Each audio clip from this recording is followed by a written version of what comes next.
Hello everyone, welcome back, and thanks for joining me tonight. Before we get into the first story, turn on notifications so you do not miss any future videos, and if you have your own paranormal experience, you can always send it to me. Tonight's first story is about a woman who says these kinds of things have followed her since she was young, even through all the different places she has lived. What makes it even stranger is that the experiences kept happening after she became an adult too.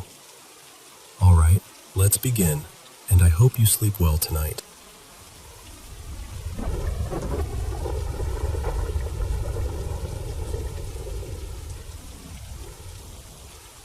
You know, for as long as I can remember, strange things have followed me from place to place.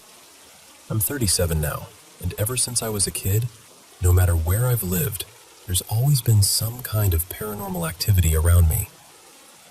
My parents split up when I was young, and after that, we moved a lot. Every couple of years it seemed like we were packing up again. So I grew up in more houses than most people ever do, and somehow, that eerie feeling always came with me. Even after I moved to a different state about 10 years ago, the experiences never really stopped. It's not constant. It's not like every day is haunted or anything like that. But every so often, I'll hear voices when no one's there. I'll catch odd noises in the next room, or see someone out of the corner of my eye, only to turn and find nothing. Sometimes it's shadowy figures, just black shapes moving where they shouldn't be. I've seen objects shift on their own in plain sight. I've felt something brush against me when nobody was near, and more than once, I've had that heavy feeling of being watched, like I'm not alone even when I know I should be. There have even been unexplained bruises and scratches that I couldn't account for. One of the earliest things I remember happened at my grandma's house. My youngest uncle, Darren, is only about 8 years older than me, so growing up, we were more like cousins or siblings than anything else. We spent a lot of time at grandma's, and that old house had history. I was told it had been built sometime in the 1940s, and over the years, different people had added rooms onto it, so it had this pieced-together feel, like it had grown in strange directions. My uncle's room had this closet with old wooden sliding doors, and for some reason, whenever those doors were left open, I could not stay in that room. I can't explain it in a logical way. I just felt it. The second I saw that closet open, I'd get this deep, uneasy feeling in my stomach, like something was wrong in there, like something bad might step out if I stayed too long. It only happened in that room, and only when those doors were open. Another time, when I was old enough to stay home by myself, we were living way out in the country. It was quiet out there, the kind of quiet that makes every sound feel bigger. One afternoon, my mom had gone into town to pick up groceries, and I was stretched out on the couch taking a nap. I woke up suddenly to the sound of voices, like people were talking nearby, and I could hear dishes rattling in the drainer in the kitchen. Not crashing, just shaking enough to make noise. I remember lying there, half awake, trying to convince myself I was imagining it, but I knew what I heard. Then there's the experience that still gets under my skin when I think about it. By then, I was an adult, and after my grandma had a series of mini strokes, I moved in with her for a while to help take care of her. One day, it was just the two of us in the house, and I wasn't feeling well, so I went to my room to lie down. I was turned toward the wall, just resting, and then I heard what sounded exactly like the front door opening and closing, like someone had come inside. A second later, I heard footsteps moving down the hallway. I always kept my bedroom door slightly cracked in case Grandma needed me, so I was listening, waiting to hear her call out. But the house had gone completely still. Then I heard my bedroom door slowly open a little more. It paused. Then it shut. And just a couple of seconds later, right beside my ear, like someone was leaning over me, I heard a loud voice yell, "Hey!" That's the part that stays with me. Not just the fear, but how real it always feels in the moment. I still don't really know why I've had these experiences my whole life. I've asked myself that more times than I can count. Most of the time, it doesn't truly bother me. It surprises me more than anything. It startles me, yes, but it's also become this strange thread running through my life, something I can't ignore because it keeps happening. I've always been drawn to the paranormal, maybe because of everything I've experienced. I'm genuinely interested in that world, in the questions around it, in the things we can't explain. But when I tell some people what I've seen or heard, they look at me like I've lost my mind. And honestly, maybe I've gotten used to that too. But when you've lived it, when you've heard something breathe close to you in an empty room, or felt a presence you can't explain, you know how hard it is to just brush it off.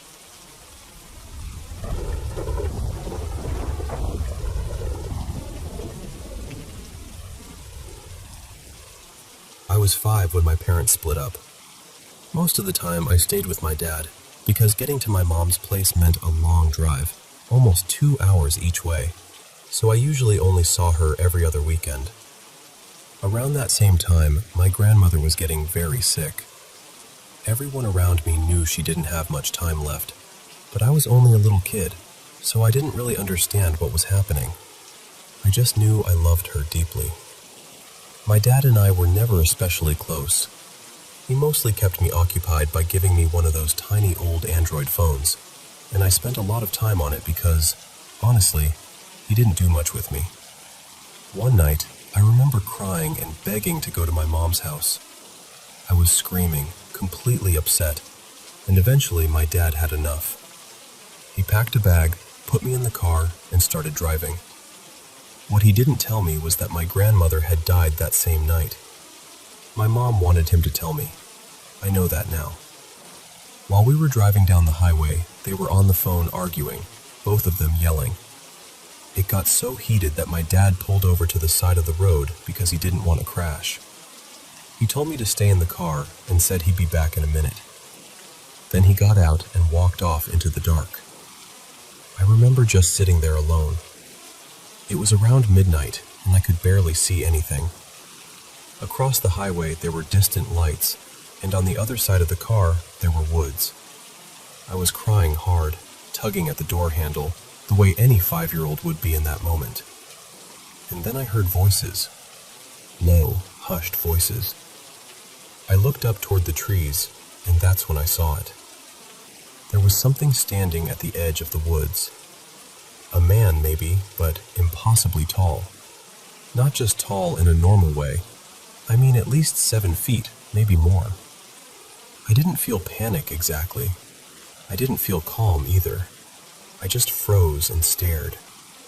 Its legs seemed endless, and I couldn't make out a real face. Where its face should have been, there was only this blackness. Just a void. No features, no eyes, nothing. I don't know how long I looked at it. Then I heard the car door open. My dad got back in. I looked away for 1 second, and when I looked back, it was gone. Years later, I got really into horror stories, creepy internet stuff, all of that. Getting a phone so young meant I found things way too early. And once you know where to look, the internet will show you anything. But this didn't feel like imagination. For as long as I can remember, I've had this feeling that I'm never really alone. I've always felt drawn to the woods, too. When I was younger, I'd go there constantly, sometimes several times a day, and I'd stay out ridiculously late, sometimes until 1, 2, even 3 in the morning. And every now and then, just at the edge of my vision, I'd catch it again. That same thing. I tried telling friends, but no one took me seriously. Since I already liked horror, they just assumed I was making it up, or freaking myself out. I stopped blaming them after a while. I get how it sounds. A lot of the homes I grew up in had dark histories too. Places where people had died. Places where terrible things had happened. So I got used to that heavy feeling in certain rooms. That sense that something might be lingering. But even then, it always came back to this one figure. It's hard to describe in a way that feels believable. It's so tall I have to tilt my head back just to imagine where its face should be. And still, I never actually see one. No matter the angle, no matter the distance, it's always just black. Empty blackness, so I gave up trying to explain it. It's never hurt me. That's the strange part. It doesn't attack. It doesn't chase. It just stands there, watching. And the older I get, the more often I see it, the closer it seems to be. I'm almost 19 now, and I still don't know what to make of it. I'm not exactly scared, but I'm not unaffected either. It's more complicated than that. It feels like living with a question that has been standing just outside my life for years, waiting for me to understand it. I still think about that first night a lot, the night my grandmother died. That was when it started. And sometimes I catch myself wondering something I don't even want to say out loud. That thing. It couldn't be her, right? I drew it once, after I first saw it. I thought maybe if I put it on paper, someone would finally understand. But people just laughed. So now I'm saying it here, as plainly as I can. Has anyone else ever seen something like this? Has anyone else lived with something they can't explain? Something that never leaves, just waits? Because I still don't know what it is. And after all these years, I still haven't stopped looking.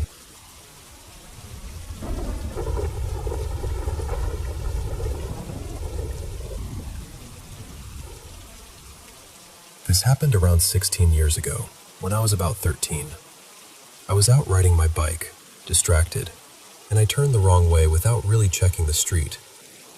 I didn't notice the truck coming from the other side until it was too late, and it hit me head on. What happened in the instant after that is the part that has stayed with me all these years.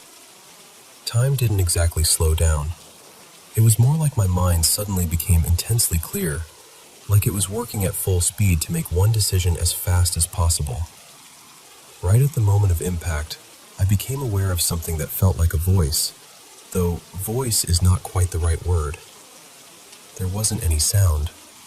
It was more like a thought was placed gently into my mind, almost like a suggestion. What came to me was, go soft. And strangely, I understood exactly what that meant. I didn't picture anything stiff or rigid. What came to mind was something loose and limp, almost like a cloth doll. The meaning felt immediate. Don't fight this. Don't tense up. Don't resist what's happening. Just let your body give way. What still amazes me is that it felt like a choice. I remember thinking very clearly, all right, I'll do that. And I did. The next thing I remember is being thrown through the air. Every instinct in me should have been screaming to brace myself, to protect my head, to tighten up. But I didn't. I stayed completely loose. I let my body go slack and free, and when I hit the pavement, I kept rolling with the force instead of fighting it. I didn't tense a muscle, not once. Even now, I don't think I could deliberately do that again. It felt peaceful in the strangest possible way. Not pleasant exactly, but calm. There was something almost still about it, even in the middle of all that violence. I've never really found the right words for that feeling. When I finally stopped moving, I sat up. The worst pain at first was in my right arm because the skin had been scraped badly by the road. I tried to stand, but then I saw my left leg bent at an angle that made it instantly obvious something was very wrong. That was where the truck had struck me directly, and both bones in my lower leg were broken. After that, everything moved fast. The ambulance took me to the nearest hospital, and they ran all kinds of tests because the accident had looked so severe. I'd been thrown several meters through the air and then rolled even farther across the asphalt. Given that, the doctors expected much more serious internal damage. But there wasn't any. No head trauma, no spinal injury, no hidden damage beyond the road rash and the shattered leg. My parents still talk about how stunned the doctors were. The bones in my leg were badly damaged, not just broken, but splintered badly enough that they had to use metal rods to stabilize everything instead of relying on a normal cast. Even so, about 2.5 months later, I was almost fully recovered. The only lasting reminders were the scars on my leg where the rods had been. For a long time, I didn't think too deeply about that moment, about that silent suggestion to go soft. I always told myself it was probably just survival instinct expressing itself in an unusual way. But years later, when I got into martial arts, I started hearing ideas that felt deeply familiar. Things like rolling with impact, absorbing force through relaxation, not meeting power with stiffness. Different systems use different words, but the principle is similar. Sometimes the body takes less damage when you stop trying to resist every bit of force and let it move through you instead, which is why I still can't fully explain what happened that day. Maybe it was just instinct, but instinct acting in a way I'd never known was possible. Or maybe it was something else entirely. I still don't know. I just know that in the worst moment of my life, something inside me told me exactly how to survive. And for some reason, I listened.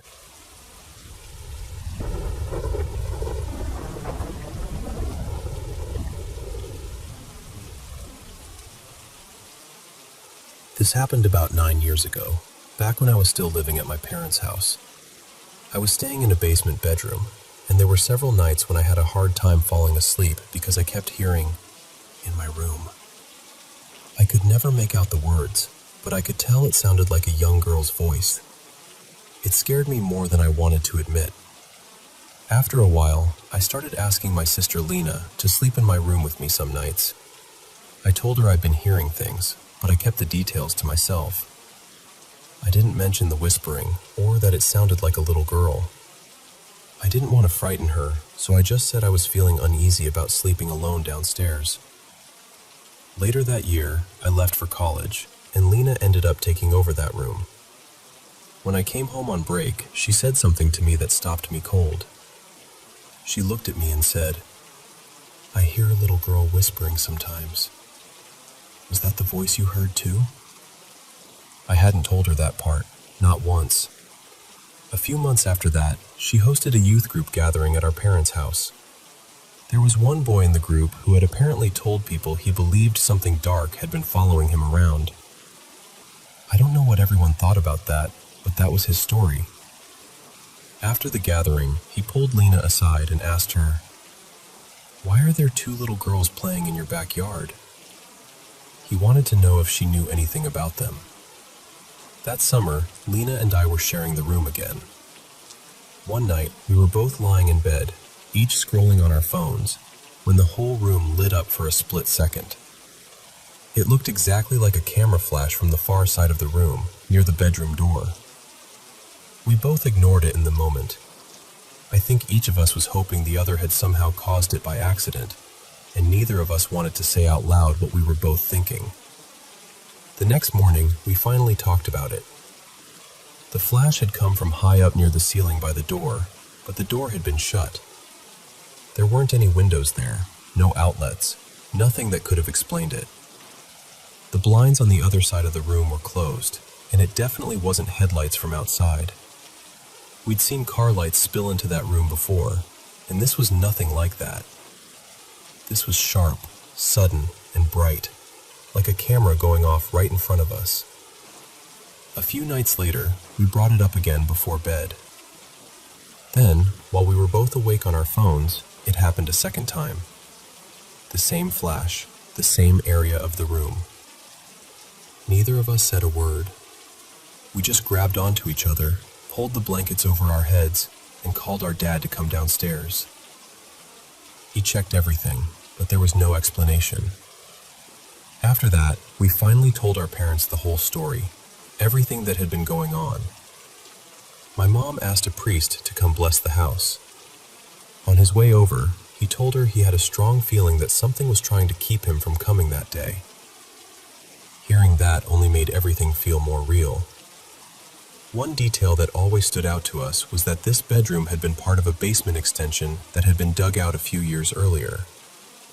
What makes that part especially unsettling is that she had no idea about any of our experiences when it happened. She had never heard our stories, and we had never heard hers until much later.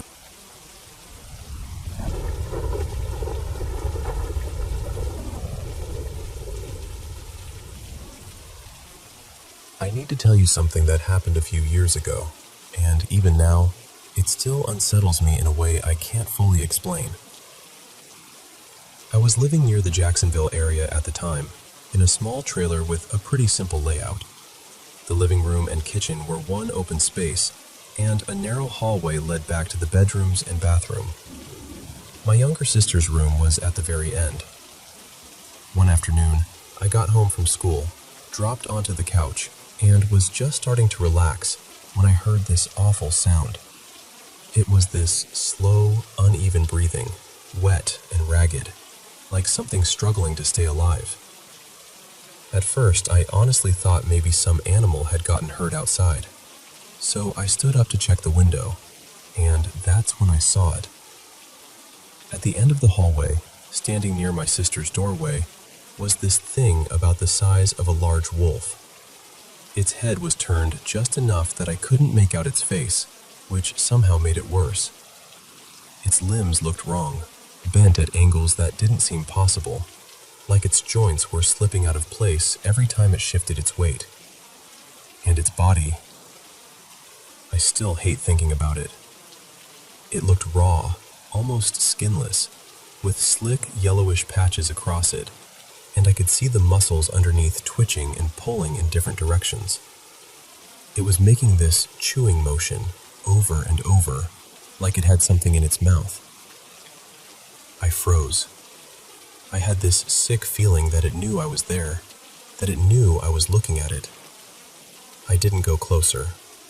I left the trailer and stayed away until more of my family got home. When we all went back inside later, there was nothing there. No tracks, no mess, no sign that anything had been in the house at all. I tried to tell myself I'd imagined it, but after that, the whole place changed. Over the next several days, little things started happening. Objects would fall or get knocked over for no clear reason. We'd hear noises in empty rooms. Our dogs would suddenly start growling or barking at corners, windows, or the hallway, like they were seeing something none of us could see. Most of it was easy to brush off one piece at a time, but together it felt wrong. Then one night, about a week later, my sister started crying from her room. We ran in, and she was terrified. She said something under her bed had grabbed at her feet and started biting them. She kept saying it was big, not a rat or anything small. We tore the room apart looking. Under the bed, in the closet, behind furniture, everywhere. Nothing. The week after that, things got worse for me personally. At night, I started feeling watched, especially from my bedroom window. Then came the tapping. Soft at first, then whispering, or at least something that sounded close enough to whispering that it made my skin crawl. I would lie there completely still, trying not to react, hoping whatever it was would move on. One night I heard footsteps outside, right next to my room, moving slowly along the side of the trailer toward the back. Then I heard this scraping sound, like a fingernail or claw dragging across the outside wall. I got up and started toward my parents' room to wake my dad and have him grab his shotgun. Before I could get there, 3 heavy bangs slammed against the front door. Not knocks, bangs. Loud enough that I really thought the door might split open. My dad checked outside with the shotgun, but there was nothing there. When I went back to my room, I looked toward the window, and there it was again. Then, sometime the following week, I woke up in the middle of the night to what sounded like people screaming. It felt completely real, except somehow it was only inside my head. That's the only way I know how to explain it. I was exhausted and confused, and eventually I fell back asleep. The next morning, I woke with this sharp pain in my foot. When I pulled the blanket back, I found bite marks. They were narrower than a person's bite, but the pattern was disturbingly similar. The skin around them was red and bruised, like something had clamped down hard. I still don't know what I saw. I've looked into animals, folklore, regional stories, all of it.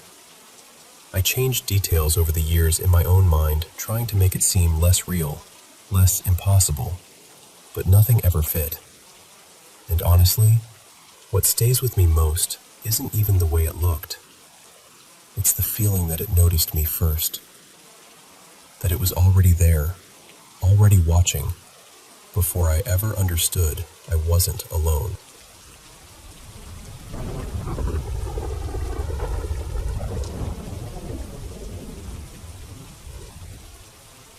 I was pretty young when this happened, and to this day, I still cannot say for certain what it was. I think it was probably sleep paralysis, but even now, remembering it gives me chills. It was very early in the morning, somewhere around 5 a.m. Back then, I had this phase where I would wake up before sunrise to study. My parents had already gone out for their usual morning walk, and I was alone at home.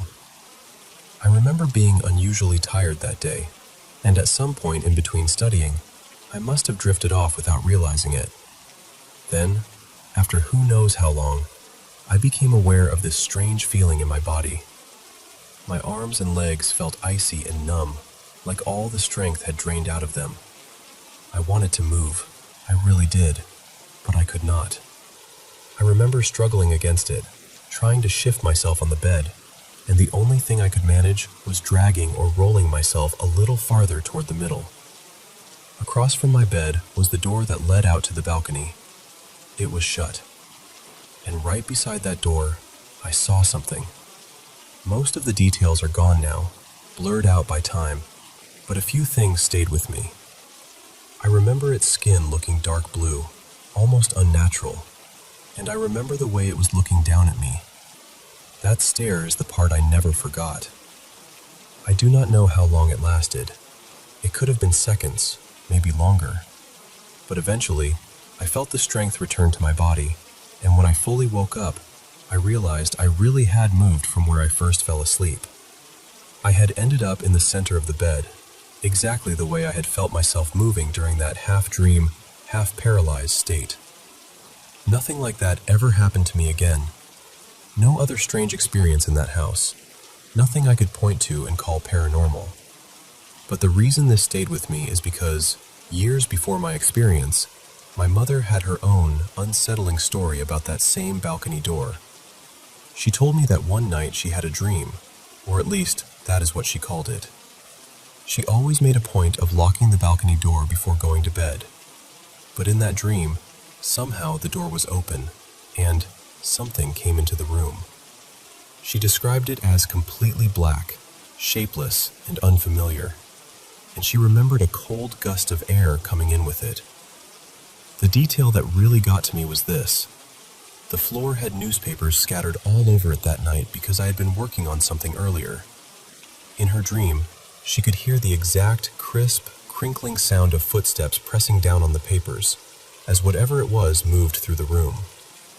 That experience was hers alone, and I never got many more details out of her. She does not like talking about these things at all.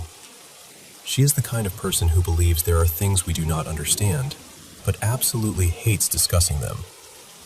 Even when I was growing up, she would warn me not to stand out on the balcony too late at night, especially after dark, because it was outside, and to her that meant something. What unsettles me is not just my own experience, or hers by itself. It is the fact that both of us, completely separately, connected something strange to that exact same balcony door. And I never told her what happened to me. I knew she would shut the conversation down immediately. She always preferred to say, "There are no ghosts," even while clearly wanting certain things left alone. That was the attitude she raised me with too, so I mostly kept quiet. So maybe all of this really was coincidence. Maybe her experience was just a dream. Maybe mine was just sleep paralysis and a frightened mind filling in the blanks. That is what I still choose to believe. But even so, there is something deeply unnerving about the fact that years apart, both of us imagined, dreamed, or saw something coming through the same door. A long time has passed since then, and nothing else has ever happened to either of us. Still, every now and then, I think about that morning, that cold heaviness in my body, and that figure standing by the balcony, and it all comes back as clearly as if I were still lying there, unable to move, just staring.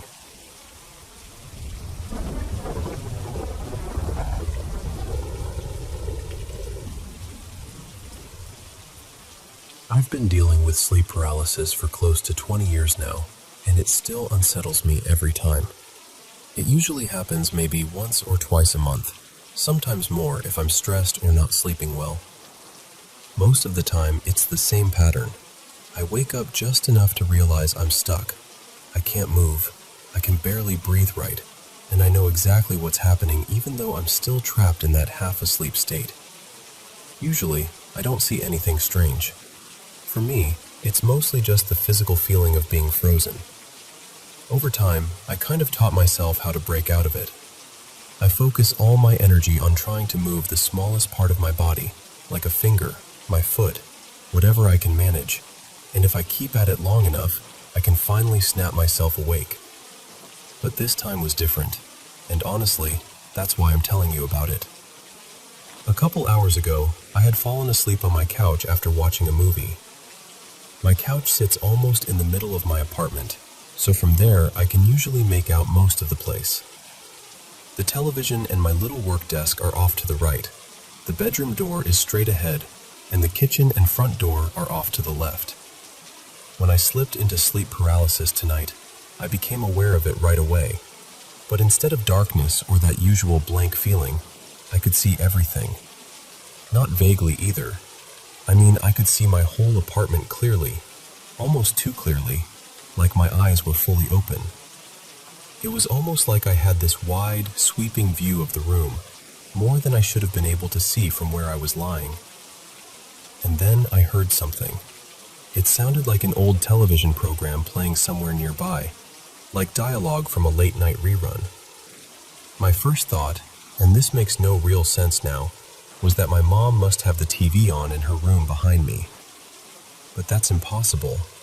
My mom, Marlene, lives across town, and behind me was just the wall of my apartment.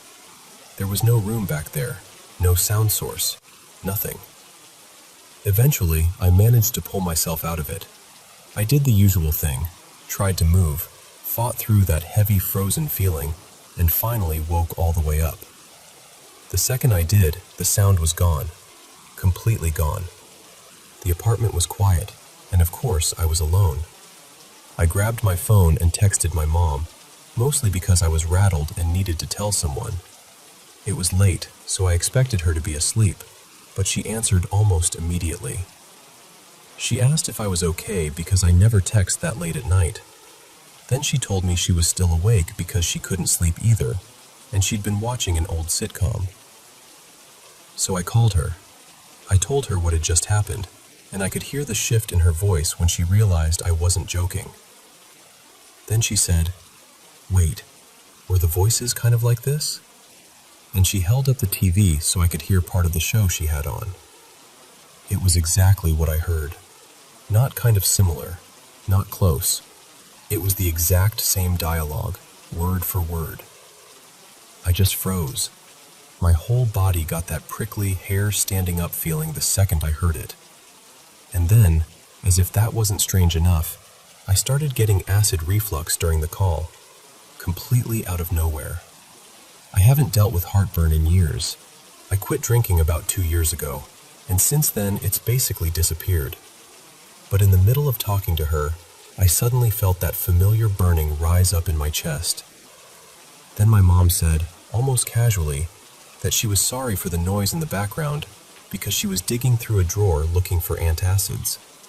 She told me she'd started having really bad heartburn just before I called.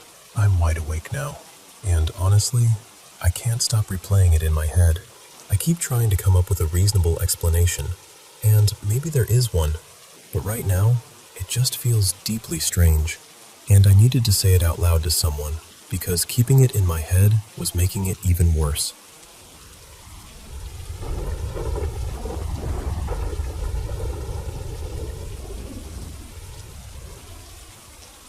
I spent about a decade on active duty in the U.S. Army, and my final posting was at this base that had been around for well over a century.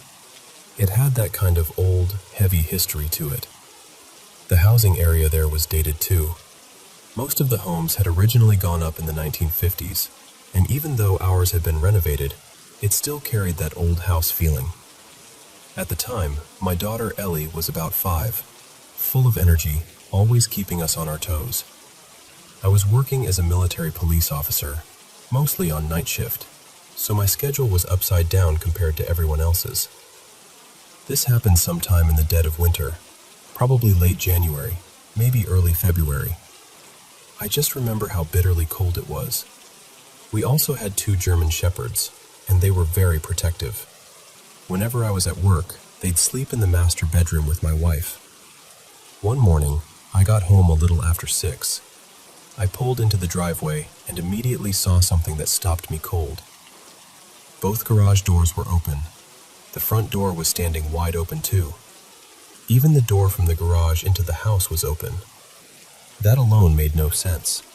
We only really used the garage for storage, and I never came in that way. So I went inside, and the whole house was freezing. I mean freezing. But what really threw me was the dogs. Both shepherds were just sitting calmly in the living room. These dogs were not especially well trained, and if a door was open, they usually took that as an engraved invitation to bolt outside. But that morning, they were just sitting there, quiet, almost like they didn't even register that every exit in the place was standing open. I woke my wife and asked her why all the doors were open. She looked completely stunned and said she hadn't touched them. We checked the doorbell camera later, and it showed both garage doors opening at around 2:20 in the morning, at the exact same time. Not one after the other, together. And to make it stranger, the back door had also been left wide open. At the time, I brushed it off. I really did. I told myself there had to be some explanation, even if I couldn't come up with one. Then about a month later, something happened that changed everything. My wife and I were sitting up late one night in the kitchen area, which opened into what we'd turned into a second little living space with a couch and TV. My daughter's room was down a long hallway across from the kitchen, not directly visible from where we were sitting. It was around 11:30 at night, and we were just watching TV, winding down. Then one of the German shepherds stood up and walked toward the hallway. She started growling. Not barking, not restless, just that low, serious growl dogs make when they're focused on something. I got up and looked down the hall, but I didn't see anything. I told the dog to settle down and came back to sit with my wife. A moment later, we both heard it. It sounded exactly like our daughter laughing and running up and down that hallway. She had school the next morning, so I got annoyed more than anything.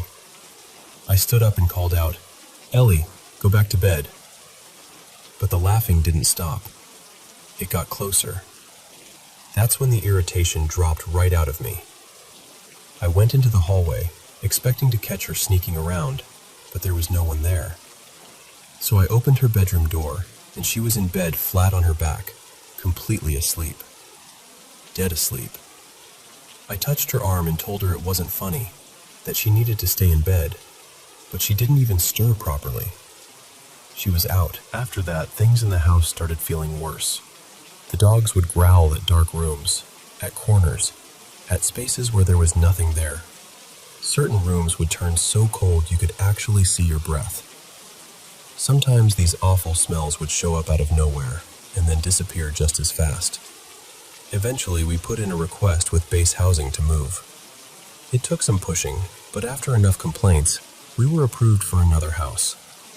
Later, after we were out of there, I did a little asking around. I found out we weren't the first family in that area to report strange things happening, and the family who'd lived in that house before us had moved out after only about a month. I didn't learn that until after we were already gone. I never felt like whatever was there wanted to harm us. That wasn't the feeling. It was more like we weren't alone in that house. Like something else had been there long before us, and for whatever reason, it was still there.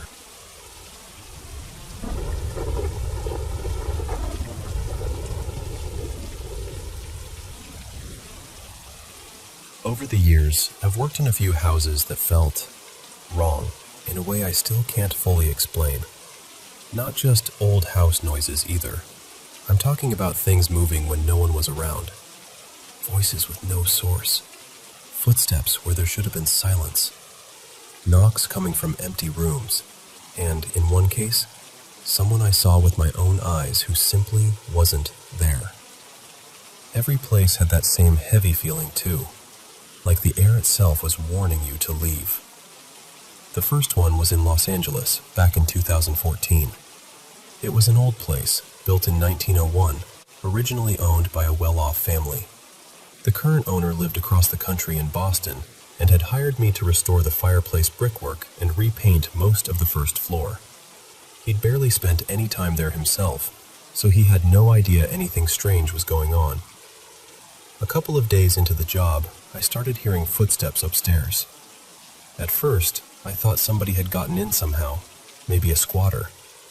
I dropped everything and ran up there, ready to confront whoever it was. But there was nobody. The attic was locked, the windows were sealed, and there wasn't anywhere a person could have hidden. I checked everything twice. After that, it kept happening. I'd hear footsteps moving across the floor above me, sometimes even coming down the staircase behind me. Every time I turned around, nothing, no one there. I really started wondering if stress was getting to me. I tried to brush it off and keep working. Then one evening I had to stay later than usual, and that night was the worst of it. The whole house seemed alive with noise. The footsteps were constant, and at one point they sounded like they stopped right outside the room I was in. I didn't sleep a wink. Later, I managed to get in touch with a contractor who'd done structural work on the place years before, and before I could even finish describing it, he told me he'd experienced the exact same thing. I can't even tell you whether that made me feel better or worse. The second house was in rural Ohio in 2016. It had sat empty for years before an investor bought it. No one had really touched it since the previous owner lost it, and I got hired to handle a big renovation job that was mostly surface work. New paint, repairs, cleanup, that kind of thing. It was a great contract, honestly. Too good, maybe. About 3 weeks in, I looked up and saw a man standing on the second floor landing, looking down at me through the railing. He looked middle-aged, dressed in clothes that felt strangely out of time, like maybe late 70s or early 80s. I figured he was a prospective renter or someone connected to the property, so I waved and introduced myself, told him I was the one working on the house. He didn't answer. He just turned and walked into the bedroom behind him. Something in me said, "Follow him." I don't know why, but I went upstairs right away and stepped into that room. It was empty. Completely empty. Dust everywhere, untouched. No open windows, no back stairwell, no place for someone to slip out unseen. The man I'd just spoken to was simply gone. Because of what had happened to me before, I wasn't even shocked in the way I probably should have been. More unsettled than anything. Oddly enough, that was the only major incident there. Nothing else happened after that, and I never said a word to the owner. I figured he either wouldn't believe me or wouldn't want to. The third house was in Pittsburgh in 2021, when everything was shifting after COVID and people were moving all over the place. I'd relocated too, and I was juggling work on my own little fixer-upper while renovating a client's old Victorian home. One afternoon, I was redoing the bathroom when I heard voices downstairs. It sounded like two people having a quiet conversation. I assumed it was the owner and his wife stopping by, so I headed down to say hello and give them an update. No one was there, and the voices didn't trail off like people leaving. They just seemed to vanish into the house itself. By then, I'd already had enough strange experiences to force myself back upstairs and keep going. But when I got back to the bathroom, every single one of my tools was gone. For about 2 seconds, my brain just froze. Then I found them, neatly stacked in the room across the hall. Not scattered, not knocked over, stacked. Like someone had carefully picked them up and moved them. That one got to me. Really got to me. I left immediately, got in my truck, and called the owner. And that's when he admitted that he and his wife had also felt there was something off about the place. He said they'd noticed odd things too, but the house had been such a bargain that they overlooked it. He also admitted he hadn't said anything because he thought talking about it might scare off contractors. That was enough for me. I told him I was done, packed up what was left of my stuff, and took another job not far away in a house that, thankfully, kept its ghosts to itself. I still don't know what to make of any of it. Maybe there's an explanation for all three. Maybe there isn't. All I know is I've trusted my instincts a lot more ever since. Some houses creak, settle, and sigh. And then there are some that feel like they're watching you.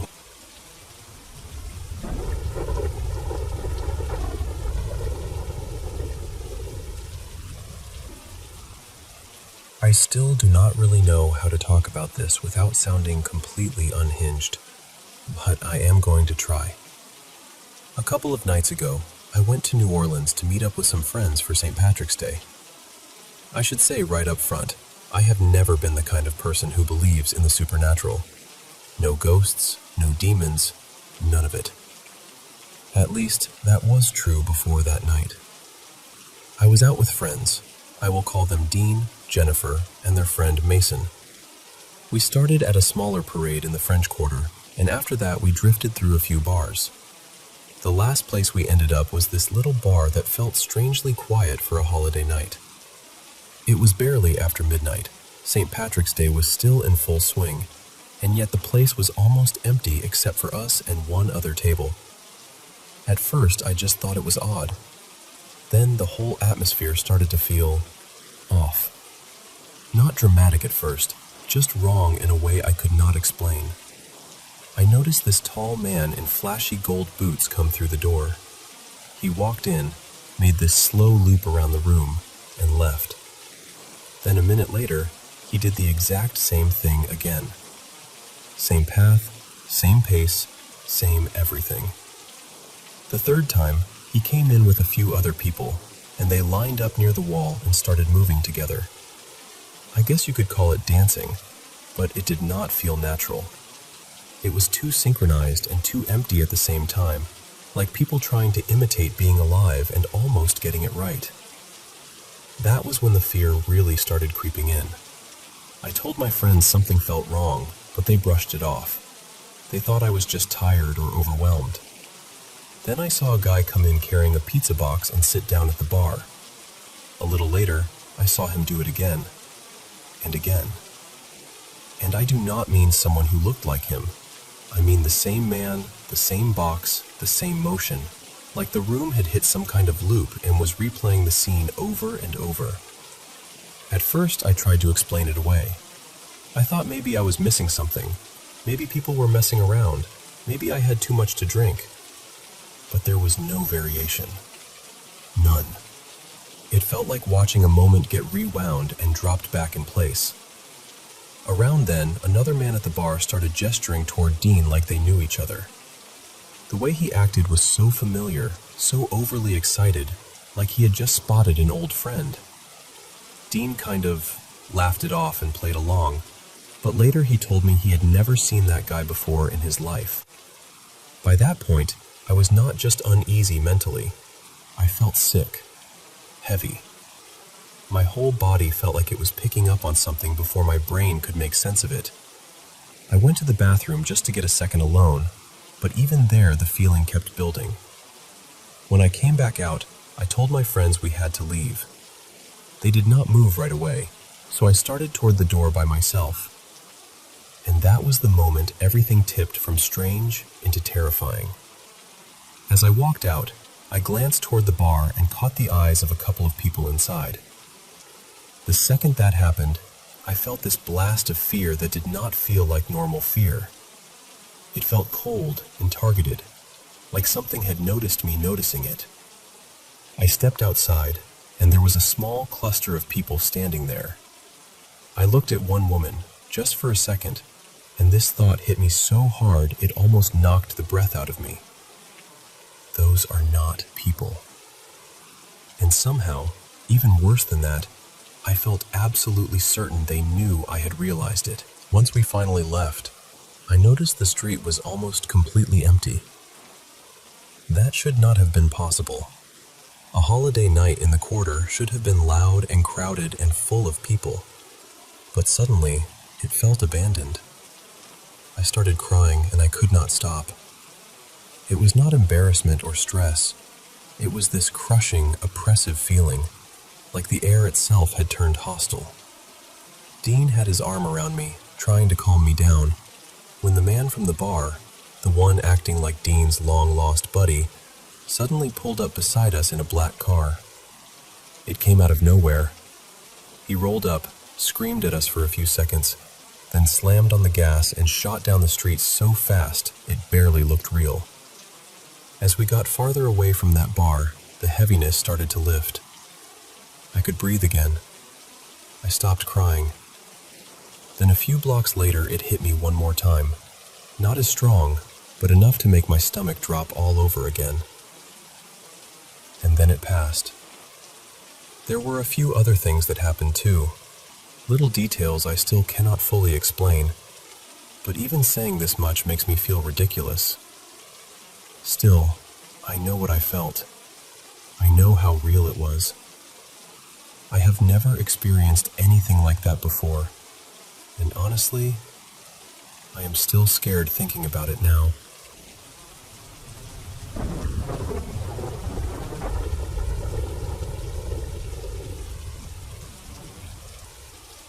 Hey, I've been meaning to tell this story because even though it happened a long time ago, it still sticks with me in this really unsettling way. It's one of those things that your brain randomly pulls back up late at night just to make your skin crawl all over again. So, back then, I was 18, and I had gone over to my boyfriend Adrian's house to spend time with him. He was 18 too. The whole atmosphere that day already felt wrong. He and his family were having a rough time, and the mood in the house was heavy from the moment I got there. It's hard to explain, but his house had always felt off to me. Not haunted in the dramatic movie way, just strange. Like the energy in there was never fully settled. Later that night, after I got home, I called him to check in and see how he was doing because I knew things had been with his family. We talked for a bit, and after a while he got sleepy. He asked if we could stay on the call while falling asleep because it made him feel better, and, of course, I said yes. We were on Messenger on my laptop, and I had a YouTube video playing quietly in the background to help me fall asleep too. I was also on my phone, half playing a game, half trying to wind down. Everything felt normal for a few minutes. Then, I suddenly heard a girl's voice say, very clearly, "Hello?" At first, I thought it came from the YouTube video. That was the only explanation that made sense. But the weird part was, the video had literally just ended.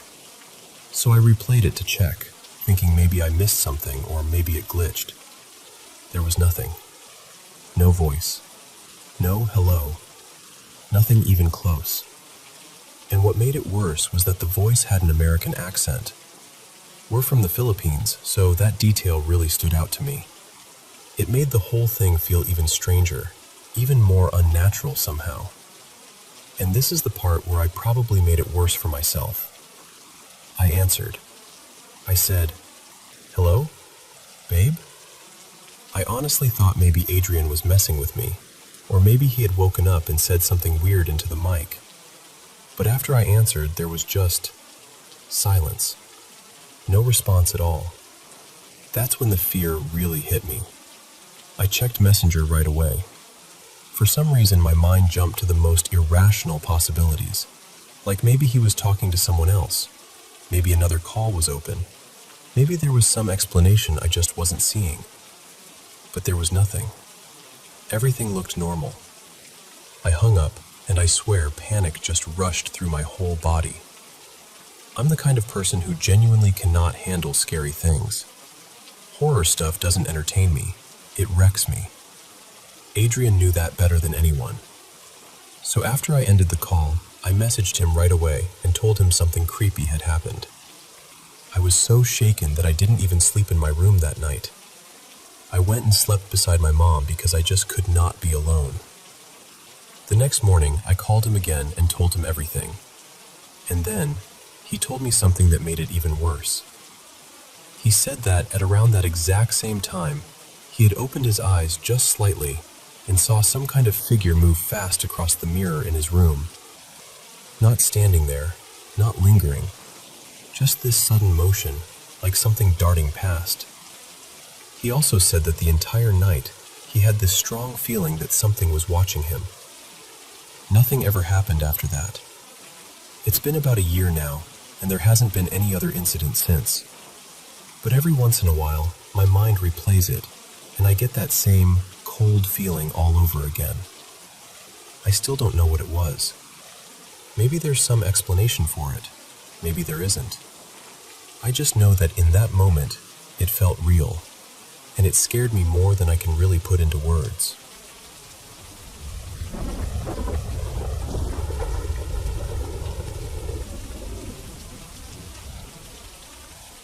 I need to tell you about something that happened last night, because honestly, I still can't make sense of it. I went to bed a little after midnight, but I wasn't tired at all, so I just stayed up scrolling on my phone and half watching a show.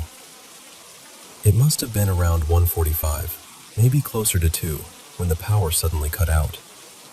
Everything went black in a second. At first, it was just quiet. Then, maybe a few minutes later, the rain started. And not light rain either.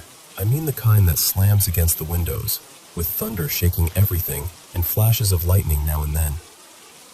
My door was locked. I was alone in my room, and even with my phone flashlight on, I just couldn't relax. Every time I tried to close my eyes, I got this awful feeling, like someone was staring at me from the dark. At one point, I even pictured a face in my mind, so clearly that it made me open my eyes right away. After that, there was no chance I was sleeping. Then I started hearing something. At first I thought it was just the storm messing with my head, but the sound got clearer. It sounded like two people talking, then laughing. I went completely still, because I recognized the voices almost immediately. They sounded exactly like my friends Talia and Tessa. So clear, so normal, like they were right outside my room in the hallway, just sitting there talking like it was any other night. And weirdly, for a second, I actually felt relieved. I remember thinking, okay, they're awake too. I almost got out of bed. I almost unlocked the door and went to sit with them. But something about it didn't feel right. I can't explain that part properly. The storm was so loud, the whole house was dark, and still those voices sounded close and calm and familiar. But deep down, I just didn't want to open the door. So I stayed where I was, sitting on my bed, listening. The voices went on for a while. I can't say exactly how long, maybe 10 minutes, maybe longer. Long enough that it stopped feeling like a random sound and started feeling real. They kept talking and laughing like nothing was wrong. At some point, I must have drifted off for a little while, because when I woke up again, it was around 5 in the morning. The power was back. The fan was running. But the light in my room was off, and that unsettled me immediately, because I clearly remembered the room light being on before the power cut. I do not remember turning it off. Not at all. So I got up and stepped into the hallway. The hall light was on, and Talia was asleep on the sofa. Tessa wasn't there. Everything looked completely normal, like the night had reset itself and erased whatever had happened. I woke Talia up and told her to go sleep inside, and that was it. No weird voices, no strange feeling, nothing. But the next morning, I asked Tessa what they had been doing in the middle of the night, because I heard both of them talking and laughing for a long time. She just looked at me, genuinely confused, and said she never woke up. She told me she didn't even know the power had gone out. That's the part I can't stop thinking about, because I know what I heard. It wasn't distant. It wasn't unclear. It was their voices, clear as anything. And for one moment, I was this close to opening the door. I still don't know what I would have found if I had.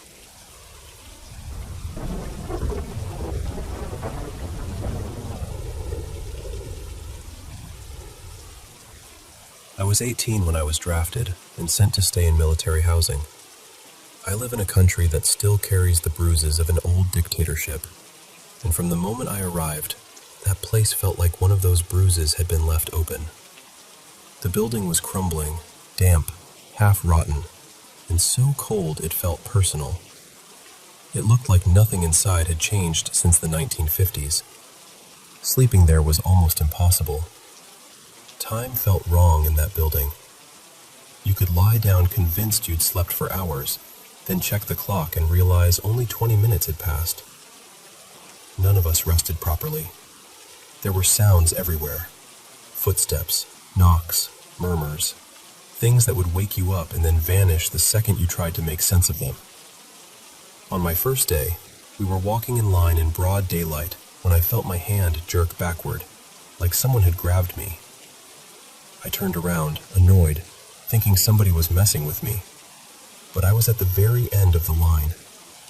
There was no one behind me. No one close enough to touch me at all. The fear in that place didn't arrive all at once. It built itself slowly. Then all at once, it was everywhere. In the first few nights, panic started spreading through the barracks. A couple of the others were terrified, truly terrified, saying they'd seen a man in some kind of mask. One of them swore he heard voices in another soldier's room, people talking about taking one of us away and torturing us. When they checked the room, it was empty. At first, I thought it was just stress, a joke, nerves, anything but real. But the fear became too serious to laugh off. Some of the guys set up little noise traps over the doors so they'd know if anything came in during the night. Nobody really slept. The cold was brutal. It didn't matter how many blankets you pulled over yourself, it never seemed to touch it. Then another endless night passed, and the next day everything somehow got worse. A friend of mine, Mateo, had the key to my locker for a while, and suddenly it was gone. Just gone. The whole day turned into this frantic, miserable search. We had to get that locker open, and the pressure in the room felt unbearable. While we were looking, someone found an old, rusted dagger. I still don't know how to explain that. It shouldn't have been there. It made no sense. We handed it over to the sergeants, and they gave us a lecture, accused us of bringing it in, but nothing more came of it. In the end, we had no choice but to force the locker open. And there it was. The key was inside. Inside the locker we had been trying to open the whole time, after we had all sworn it had been with us before. After that, I started falling apart. My arms and legs ached constantly. I barely slept. I had vivid dreams that clung to me long after I woke up. I started getting intrusive thoughts, dark ones, the kind I had never had in my life before. It didn't feel like myself. It felt like the whole place was soaked in dread, and some of it was getting into me. I tried to stay strong, but I got to the point where I could barely eat. My teeth hurt. My eyes watered for no reason. Food made me nauseous. Every training exercise seemed to wear my body down further, and nothing helped. Not the medicine, not the shots, not the rest I wasn't really getting. Then came the last night. I turned away and froze. I was trying not to bolt, trying not to make noise, trying not to alert the guards or wake anyone else. I kept telling myself it had to be sleep paralysis, exhaustion, stress, anything that would explain it. Anything except what it felt like. But it kept happening. He drifted backwards slowly, and then I sensed more of them. Shapes gathering behind the bunk beds, leaning in as if they were watching me. Little by little, they moved toward the wall, and then they were gone, dissolving into that black, rotten-looking haze. The next morning, I was sent home. My legs were injured badly enough that I couldn't continue training. What happened after that is the part that still stays with me the most. While I was recovering at home, I started searching out of curiosity, trying to find out whether anyone had ever died in that housing complex. I found a record of one case. During the dictatorship, sometime in the 1960s, a mayor from another city had been imprisoned there, tortured, and found dead with steel wire around his neck, tied to a wall valve. Then I kept scrolling, and I saw the crime scene photo. It was the same face. The exact same face I had seen that night. The same sadness, the same expression.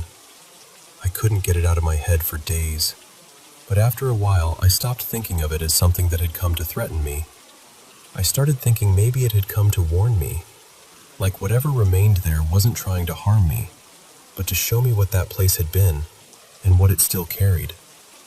My friend Mateo stayed longer and finished that part of his service. He didn't come out of it untouched. It left marks on him that had nothing to do with bruises or uniforms. He struggled with alcohol afterward.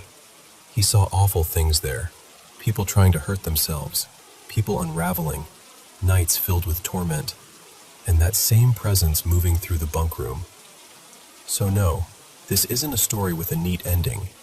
It isn't the kind where everything gets explained and everyone walks away whole.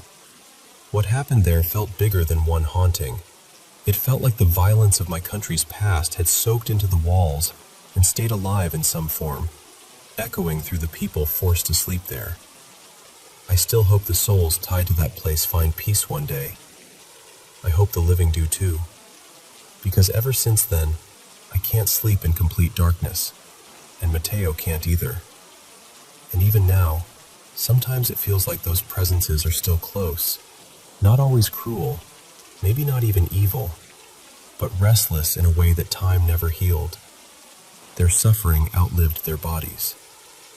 And some nights, it still feels like it knows exactly where to find us.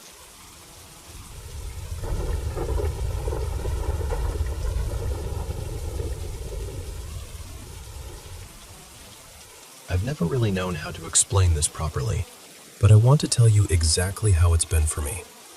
When I was little, maybe 6 or 7, I used to wake up in the middle of the night sobbing, telling my family there was a little boy standing in my room. I was absolutely sure he was there, just watching me. It happened so often that my mom became really frightened for me. She had the house blessed, walked from room to room with holy water, burned sage, did everything she could think of to make whatever it was go away. But even after that, I still carried this awful feeling that I was being watched. As the years went on, we moved a few times. Some houses felt completely normal, but in others, that same feeling followed me. I'd hear quiet whispering now and then, catch shadows slipping past the corner of my eye, notice small things disappearing and then turning up in strange places. After a while, I almost taught myself to live with it. I stopped reacting. I told myself it was easier not to. Then, when I was about 13, things got worse again. At the time, my sister and I were sleeping in a converted shed at the back of the garden. It wasn't just somewhere we hung out. It was actually our bedroom. To get to the main house, we had to step outside and walk around, because there was no door connecting the two. The whole garden was fenced in, the gate stayed locked, and there were sensor lights outside. From the very first night, I felt uneasy. I remember lying there unable to settle, convinced someone was outside the window watching us. I kept hearing little sounds outside and checking the door over and over before I finally fell asleep. But the next morning, the door was standing open and the key was gone. Later, we found it in the far end of the garden, lying in the grass. That made no sense at all. My sister and I tried to laugh it off and come up with explanations, but honestly, none of them felt right. After that, strange things kept happening. The sensor lights would flick on and off for no reason. I'd hear whispers. The whole place felt wrong, like something was always just outside my view. Sometimes I got so unsettled that I'd go sleep inside the main house. One night, my sister was staying over at a friend's place, so I was alone out there. Earlier that evening, I'd left a plate on the counter. I was lying in bed, trying to drift off, when I suddenly got this crushing feeling that something was wrong. It felt like someone was standing just outside the window, staring in. I forced myself to look, but there was nobody there. Still, the feeling stayed. Then I heard the plate move. I turned and looked straight at it, and it was spinning on the counter like someone had just lifted it and dropped it. I didn't even think. I climbed out through the window, ran around the side of the house, and slept on the sofa inside. Even after that, it didn't stop. There were noises on the patio, footsteps outside, things shifting on their own. Eventually, we moved again, and for a while, everything went quiet. Later on, I lived in a few more places. Some were completely fine. In others, I still had the whispers, the shadows, things vanishing and turning up somewhere odd. But it never felt quite as intense as it had back then. Then, when I was 16, I moved into an old country house with a family friend. The house sat in a tiny village, very isolated, and I was helping her at a riding stable during the day and watching her children in the evenings. Out of everywhere I've ever lived, that house was the worst. When I was there alone, it was worse. I'd hear a baby crying upstairs in an empty house. Other times it sounded like heavy footsteps or something huge being dragged across the floorboards. There was one bedroom where I kept hearing voices, a man and a woman, low and muffled, but I could never make out a single word. Things disappeared and came back. Decorations turned up in different rooms, and for some reason, I kept finding black feathers inside the house, in places no bird could possibly have reached, like the bathroom or closed bedrooms. Then one afternoon, I took a photo in the hallway mirror. The mirror faced a window behind me, so you could see the reflection of it in the picture. A few days later, I looked at the photo again and saw a little boy standing in that window behind me. He had fair hair, skin so pale it almost looked gray, bright red cheeks, and no eyes. The window was on the second floor. There was no possible way anyone could have been standing there. About a week later, I went to show the photo to a friend, and it was gone. Not just deleted from one place, gone from everything. It wasn't on my camera roll, it wasn't on Snapchat, and I'd even sent it to the woman I was living with, but it had vanished from our messages too. It was like it had never existed at all. What still unsettles me is that when I moved out, the activity in that house stopped for her too. Everything just went quiet again. And now, recently, something has started again. A couple of nights ago, I was staying in a hotel. I had this incredibly vivid dream about an elderly woman I'd never seen before. We were sitting together talking quite calmly, and then I heard this rattling sound. She looked straight at me and said, very clearly, "Someone is trying to get into your room." I woke up instantly. The door handle was shaking. I got out of bed and went to the peephole, but the second I reached it, the noise stopped. There was nobody there. Since that night, the whispers have come back stronger than before. The shadows don't always stay at the edge of my vision now. Sometimes it feels like I see them properly. For most of my life, I learned to live with this. It stopped scaring me the way it used to. But this feels different, heavier, closer. And honestly, when I tell you all of this, I still don't know what I believe. Part of me wonders whether something has been with me since I was small. Part of me thinks there must be another explanation I just can't see yet. I only know that whatever this is, it's followed me for years. And lately, it feels like it's found me again.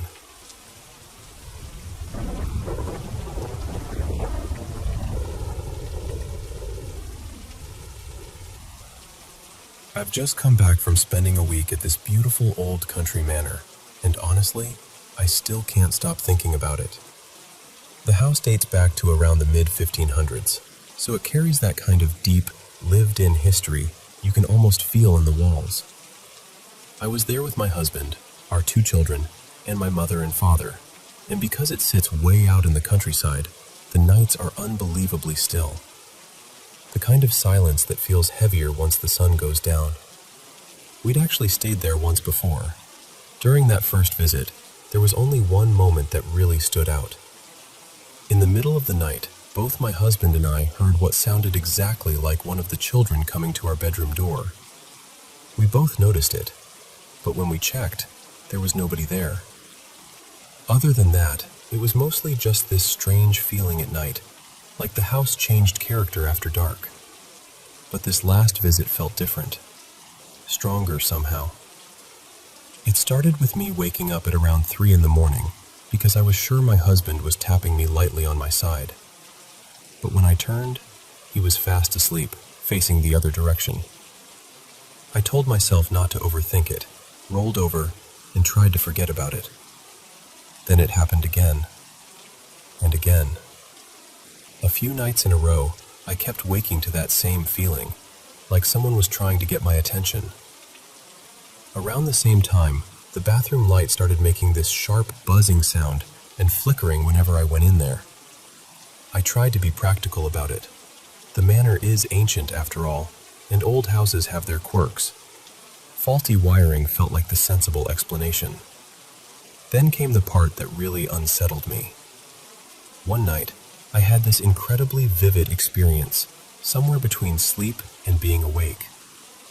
I could hear someone calling for me, not casually, but with real urgency. And at the same time, it felt like something else was with me, warning me not to respond. It was so strong, so clear, like I was being told, do not go, no matter what. Even though I desperately needed the bathroom, the feeling was almost commanding me to stay where I was and wait until morning. It left me shaken, but I kept it to myself. I didn't want to frighten the children or make the whole house uneasy.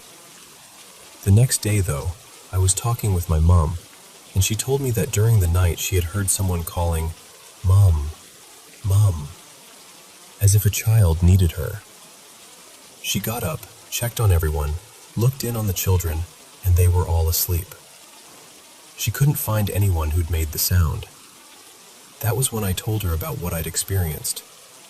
And the moment we compared notes, it stopped feeling like imagination and started feeling like something we couldn't easily explain. Then, on the final night, I was lying near the edge of the bed, half asleep, with one shoulder slightly uncovered.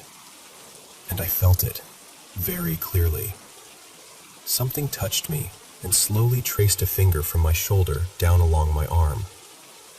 My husband was still asleep beside me, turned away. I didn't scream. I didn't move straight away. I just pulled myself further onto the bed, tucked myself in tightly, and lay there until sleep finally came back. I can't really explain any of it. Maybe there's a reason for every moment. Maybe there isn't. But I know what I felt. I know what I heard, and I know I've never experienced anything quite like that anywhere else.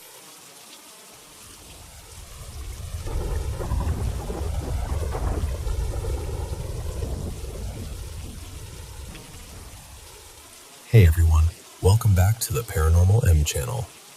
How's your day going? It's been really cold lately. Drop a comment and tell me where you're watching from. Thanks so much for sharing your paranormal experiences with me. Don't forget to subscribe and turn on notifications so you don't miss any new videos. Now, switch on your bedside lamp, cozy up under the covers, and let's dive into today's paranormal stories together. Good night. So, for my birthday this year, my mom surprised me with a little adventure in Virginia. Cave tours, the whole thing. I'd never really done caves before, so I was like a kid with a new toy, filming everything. The formations, the weird little openings in the rock, the way the lights hit the walls like the stone was glowing. It was honestly stunning. Our first stop was Skyline Caverns, and yeah, this is where it happened. Near the end of the tour, we came into this rounded chamber. Nothing huge, just this cozy, almost bowl-shaped room. My mom and I tend to hang back in groups, so we were doing our usual thing. Last one's in, last one's out. We drifted toward the back of the room, kind of slipping past a couple people as they started shuffling toward the exit. And as the last few people moved out, my mom points at this dark little hole in the ground, like a rough opening that dipped down into black. And she jokes, all casual, "You want to go spelunking in there, Mia?" And I swear to you, a split second after she says it, I feel this sharp pinprick on my left shoulder. Not like a tap, not like I brushed something, like a quick needle-like jab. I spun around immediately and went, "Mom, was that you? Why'd you poke me like that?" And she just blinks at me, confused, and goes, "I didn't touch you." That right there, instant goosebumps. Like my whole body decided to turn into a frightened cat. At first, she tried to be logical about it. She's like, maybe it was a drip, like cave water, a cave kiss. So I'm like, okay, fair. I asked her to touch the spot on my shoulder. It wasn't wet, nothing, just normal skin. And that made it worse. So I asked again, "Are you messing with me?" And she gets really serious, like mom serious, and says, "No, I'm not." And that's when I started doing that nervous little laugh, because I did not like being in a dark cave with my brain suddenly screaming, "Something is behind you." You know that feeling when it's dark and you can't see, but you feel watched anyway? Like the air has attention? That was me, in a cave. I'd been recording, and before I even say what's on it, I need you to understand. I'm a spiritual person, sure, but ghosts? That's a different category for me. I'm not out here begging for encounters. And when people tell ghost stories, I'm usually like, okay. I've watched a million spooky shows and still never truly believed any of it. But this made it personal. So I play back the clip, about 4 minutes or so, mostly because I wanted to see if you could hear the moment I asked my mom if it was her. I wasn't filming selfie style. I was filming the room and that creepy hole. And what I caught on audio made my stomach drop. About 6 seconds before my mom makes the spelunking joke, you can hear the last people shuffling out of the chamber. Their footsteps fade, and once the final person is fully out of frame, you hear, very clearly, right on my microphone, "It's you." Or, "It is you." Something like that. But it was audible, like it was meant to be heard. When I tell you my entire soul tried to exit through my feet, I replayed it over and over because my brain didn't want to accept it. And eventually my mom goes, "What is it? What are you hearing?" So I let her listen. And she heard it too. And then, because apparently that wasn't enough, right after I say, "Was that you?" there's this faint mumbling, like a whisper right into the mic. Not the tour group. They were gone from the room, and when they'd been talking earlier, they were loud and echoey like normal people in a cave. This was different. Soft, close, like breath. And I couldn't make out what it was saying, which somehow made it even worse. Later that same day, we went to a couple more caves, And at one of them, Shenandoah Caverns, 2 women working there told us they've had their own weird experiences. My mom asked if they wanted to hear the audio. I didn't even tell them what it said. I just played it. And both of them immediately looked at each other and went, "Did it just say, 'It's you?'" First listen, no prompting. So yeah, that's where I'm at now. I went into this thinking I was just going to have a fun birthday, see some cool cave formations, maybe buy a tacky souvenir magnet.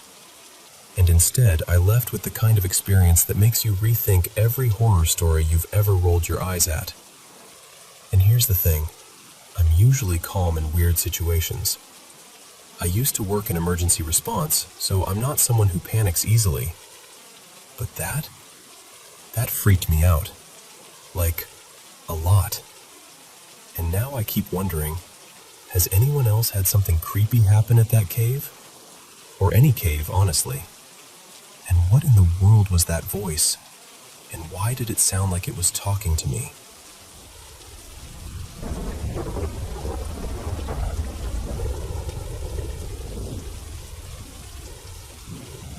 So, I want to tell you something I don't usually say out loud without my throat tightening.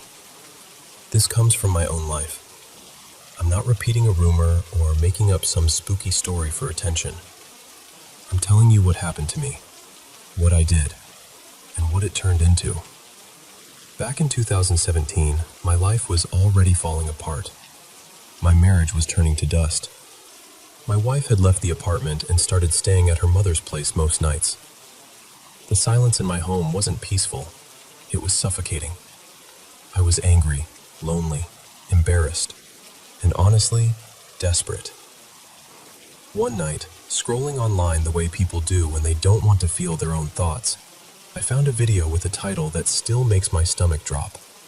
Something like, "How to Summon a Djinn for Intimacy." I know how it sounds. Even saying it now, I feel ashamed. The video made it look simple. It said to draw certain old symbols, strange shapes, on your hands. Burn a specific kind of incense, oud, thick and expensive, the kind that clings to the walls. And then recite words under the open night sky. I didn't fully believe it. I think part of me expected a weird dream, a trick of the mind, something I could laugh off the next day. But that isn't what happened. That night, while I slept, I felt 3 hard strikes right against the back of my neck, like someone knocking on bone. I shot awake, heart racing, and I swear to you, I wasn't alone. There was a woman standing near me. Not a human woman, no. But she looked like one at first glance, and that's part of what made it worse. She was stunning, yes, but in a way that didn't feel safe to look at. Her hair was long and black like spilled ink. Her eyes, listen to me. Her eyes were so dark they didn't reflect light.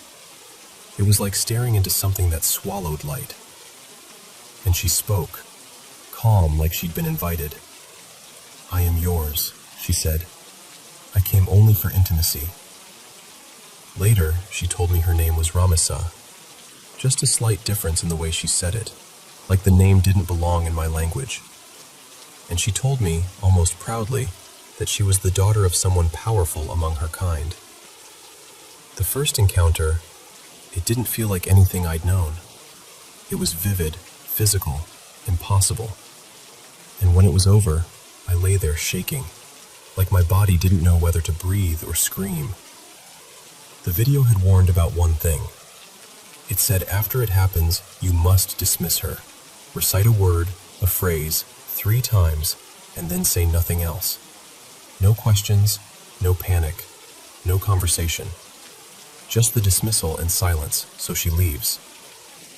But I didn't do it. I didn't follow that step. I was too shocked, too frightened.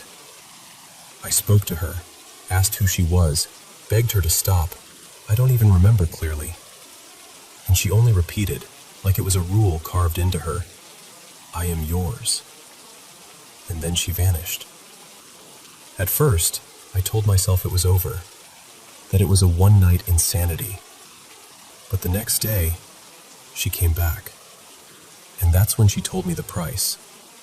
Her voice was sweet, almost patient, like she was explaining a contract. "Divorce your wife," she said. "Cut ties with everyone. Obey me, and I will make you wealthy." I refused. I refused the divorce, refused abandoning my family, refused letting my entire life be swallowed by something I didn't even understand. And that's when the punishment started.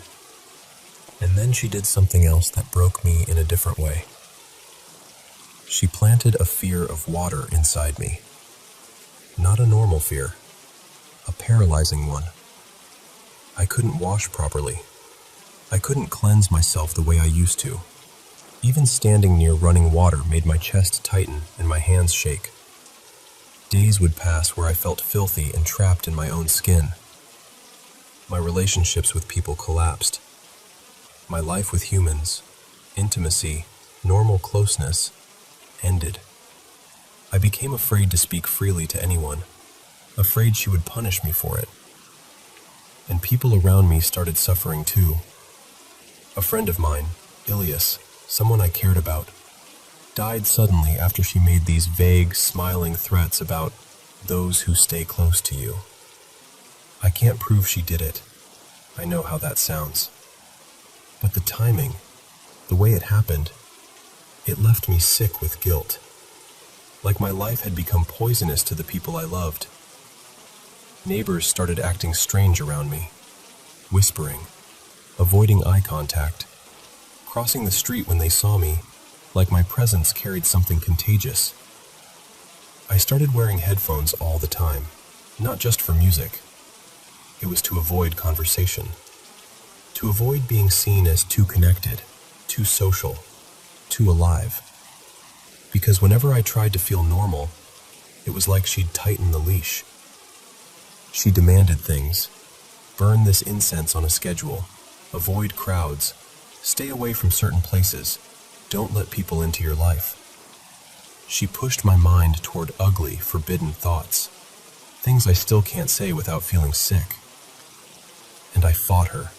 I fought her hard, clinging to whatever faith I had left. But every week it felt like I had less strength. By 2019, my marriage didn't survive. The divorce happened, and I can't even explain how tangled it all became. It wasn't just my wife leaving. It was me becoming a ruin of a man. I wasn't safe to be around. I wasn't even safe to be inside myself. After that, I spent money like someone drowning. I searched online for more rituals, more protections, more ways to control what I'd unleashed. I bought talismans. I borrowed money for expensive oud. I chased one solution after another. And it only seemed to deepen her hold, like feeding a fire that never becomes satisfied. By 2021, I broke. I mean, truly broke.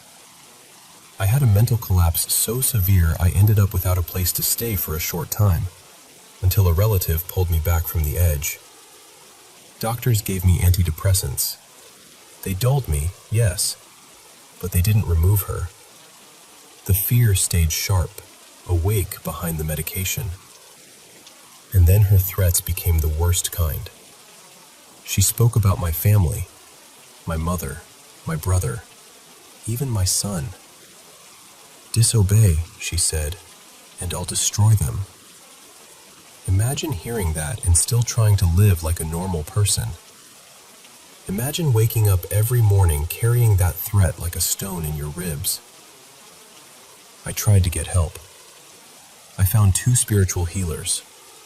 One tried prayers, methods, protections. Nothing worked. The other listened, went quiet, and finally admitted, "This is beyond us." And every time I even attempted to reach for help, she would appear, furious, punishing, relentless. "Contact him," she'd hiss, "and I'll ruin you." She told me things about myself too, said I had certain qualities that attracted beings like her, that I was marked. that I'd belong to her until death. And what made it worse, some of her predictions came true. Small things, then bigger things. Just enough accuracy to keep my fear locked in place. Even talking about it, I still catch myself looking around, listening for a sound that isn't there. Because it feels like she's near. Sometimes I lower my voice without even noticing, like I'm afraid she'll hear me through the walls. And that's why I'm telling you this, straight, like someone begging you not to make the same mistake. Don't walk this path. Don't play with rituals you don't understand just because you're lonely or angry or curious. It's not a game. It's not a thrill. It's not a shortcut to comfort. It's a prison you build with your own hands. And then you spend years trying to figure out how to escape the door you opened.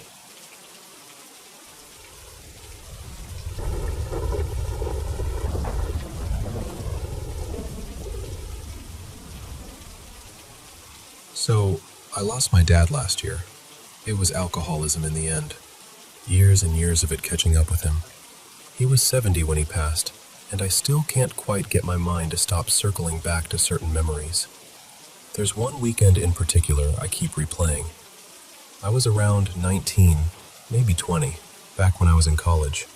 I was driving home for the weekend, a long trip, like 4.5 hours. My mom and my stepdad lived at the end of that drive, but my dad, Don, lived pretty much right around the halfway point. On impulse, I decided I'd stop and see him on the way. I hadn't visited in months, and I felt guilty about that. So I called him while I was on the road. He sounded genuinely happy, like brighter than usual. He told me he'd cook something simple, said he was sober, said he'd been doing okay. I remember thinking, maybe this will be a good night. Maybe I'll get the version of him I miss. About an hour out, I called again, just to tell him I was close. When I got there, I walked in, and my stomach dropped. This was not the dad I expected to see. His hair was long and chaotic, like it hadn't been brushed in weeks. His beard was thick and uneven. His face looked worn down in a way that's hard to explain unless you've seen it. Like someone's spirit has been scraped thin, and he was completely wasted. Not tipsy, not had a few, I mean gone. I couldn't wrap my head around it. I kept thinking, how did this happen in an hour? Like he'd flipped some switch the second he knew I was coming, or like something had grabbed him by the collar and dragged him straight back under. He was slurring, talking in fragments, not really tracking what I was saying. I tried to keep it light, tried to just be there, but it was like speaking to someone behind a foggy window. After a while, he shuffled into his bedroom and just collapsed onto the bed, flat on his back, legs hanging off the edge, boots still on, feet planted on the floor like he'd passed out mid-step. The light was still on. The room felt off, like it was holding its breath. It was late by then. I could have kept driving and gone to my mom's, but I didn't. I stayed. Part of it was practical. I was tired, but honestly, I was worried about him. I didn't want to leave him alone like that. So I turned off the bedroom light, switched off the other lights in the house, and I went out to the living room couch. And that's when the feeling started. I laid down, and this heavy, disgusting sensation settled over me. Not just, I'm creeped out in a dark house kind of fear. This was different. It felt present, like something in that room noticed me the moment I stopped moving. I could almost point to where it was coming from, like there were two specific spots in the living room that felt charged, like pressure points. The air didn't feel empty. It felt occupied. My chest tightened, and this wave of panic hit me so fast it was like my body reacted before my mind even caught up. And I want to be clear, I'm not someone who goes around blaming everything on the supernatural, but I also can't pretend that feeling wasn't real. It was one of the darkest atmospheres I've ever been in, and it's hard not to connect it to him, to what he was fighting. What messes with me is that this wasn't the only time I felt something like that. It happened once more years later, in a completely different situation. Nothing to do with my dad. So I know it wasn't just that house or that night. Still, that night stays with me. And I guess what I'm really asking, underneath all of it, is this. Have you ever been in a place where the darkness felt active? Like it had intention?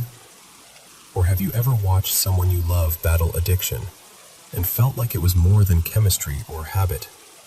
Like something was clinging to them, feeding off them, pulling them deeper. Because sometimes, when I think about my dad, about Don, it doesn't just feel like he lost a fight with alcohol. It feels like he was fighting something he couldn't name. And I'm still trying to understand what I saw, what I felt, and what it meant.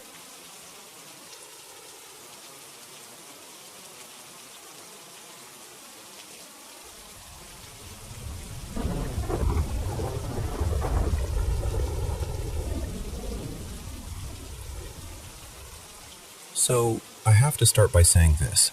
I was never the ghost story person. Like, at all. I'm the kind of guy who hears a creak in an old building and immediately blames the plumbing. Rational. Boring, even. But that was before the Don Cesar. Before that room. And before the night I woke up with something hovering over me in the dark. So close I could have counted her eyelashes. Staring into my eyes like she'd been waiting for me specifically. You can believe me or not. I'm not here to argue anyone into it. I'm just telling you what happened. Because I honestly don't know how to carry it alone anymore. I was headed down to St. Pete Beach for a professional conference, and I'd registered late, like last minute. The hotel was booked solid. No rooms, nothing. So I figured, fine, I'll stay a few blocks away, drive in, deal with it. Then, about 2 days before I flew out, I got a call. A room opened up. At the Dawn. It felt like winning a tiny little lottery, right?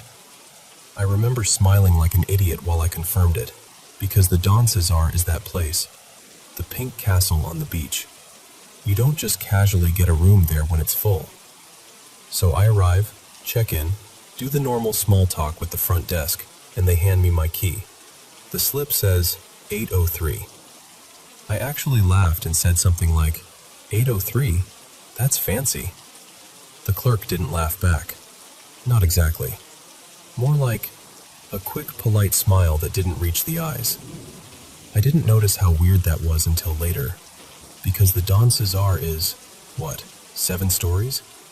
I'm riding the elevator, and sure enough, the buttons stop at 7. So I step off on the top floor, rolling my suitcase behind me, and I start walking the hallway looking for 803. And there's no 803. There's no 800 anything. I'm doing that slow hotel hall scan, squinting at door numbers, turning corners, thinking I'm just tired. Maybe I misunderstood. Then I spot this plain little door tucked away near the end of the hall. The kind of door you'd expect to lead to a maintenance closet. Next to it is a small plaque, and on it, printed like it's trying not to be noticed, is 803, with a tiny arrow pointing upward. Upward. I open the door and there's a narrow stairwell, dimly lit, like it hasn't been used in a while. The steps creak. The air smells old. Not bad, just stale, like paper that's been stored too long.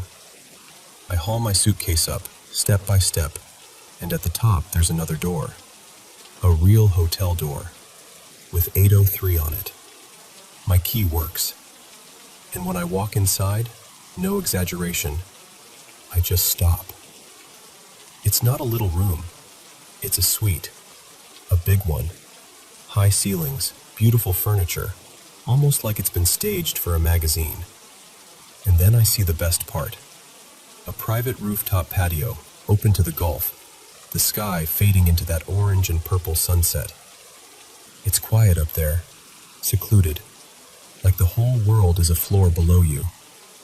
I remember thinking, okay, this is insane.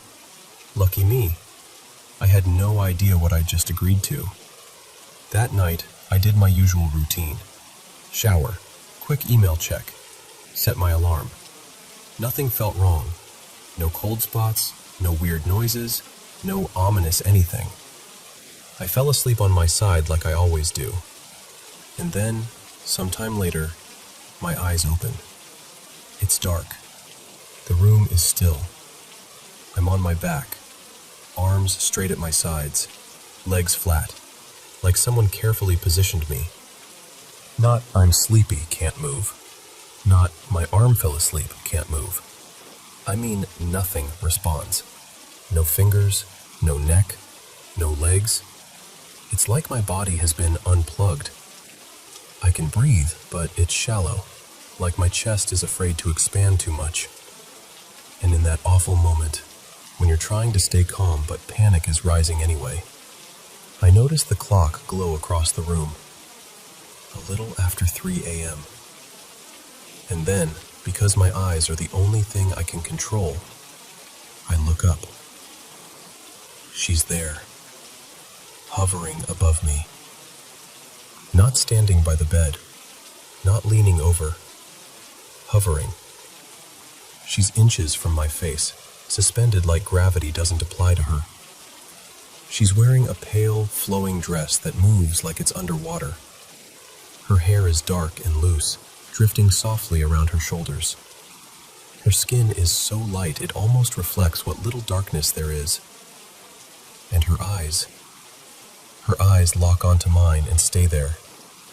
She isn't snarling. She isn't shrieking. There's no movie theater jump scare. I gasp. Air floods my lungs, and I roll, hard, off the bed. I hit the floor like a dropped suitcase. And in the instant I'm down there, blinking, shaking, bracing for something to grab my ankles, they're gone. No woman, no man, no movement in the curtains. Just an empty suite. Except it doesn't feel empty. It feels charged, like the air is buzzing, like the room is holding its breath. I scramble backward into a corner, and my hand lands on the nightstand. The only solid thing I can grab is a heavy water glass, and I clutch it like I'm about to fight off an intruder with hydration. My hands are shaking so badly the water sloshes, and I just sit there on the floor, staring at the patio doors, waiting for her to come back. She doesn't. But I don't sleep again, not even for a second. The next morning, I put on my conference clothes and walked downstairs like a person pretending to be normal. I gave my talk, smiled when people smiled, answered questions, did the whole professional thing. But my voice wasn't steady. My hands kept going cold. Because in the back of my mind, I was still upstairs in that suite, staring into those eyes. I'm not dramatic. I'm not easily spooked. I'm the guy who rolls his eyes at ghost tours. And I'm telling you, something happened in that room. Something real. I don't tell this story often because I know how it sounds. And honestly, I don't need anyone's approval of it. I just know what I saw. I know what I felt. And I know that whatever saved me, it wasn't bravery. It was love. Here's the part that still gets me. Room 803 exists, even though the building doesn't really have an 8th floor in the normal way. It's like a hidden little pocket above everything else. And I think she had a name. Not Lucinda, something close to that. Lucienne, maybe? That's what keeps surfacing in my mind when I replay it. And that man, I don't know, he didn't feel like her partner. He felt like a watcher, like someone stuck in the aftermath of her, still orbiting her, maybe trying to keep her contained, or maybe trying to keep people like me from being pulled in. I don't know what their story is. I only know that I walked into it by accident. So if you ever stay at the Don Cesar and you get that happy little call, good news, a room opened up for you. Just do me a favor. Ask for the room number first. And if they say 803, maybe tell them you'll take your chances somewhere else.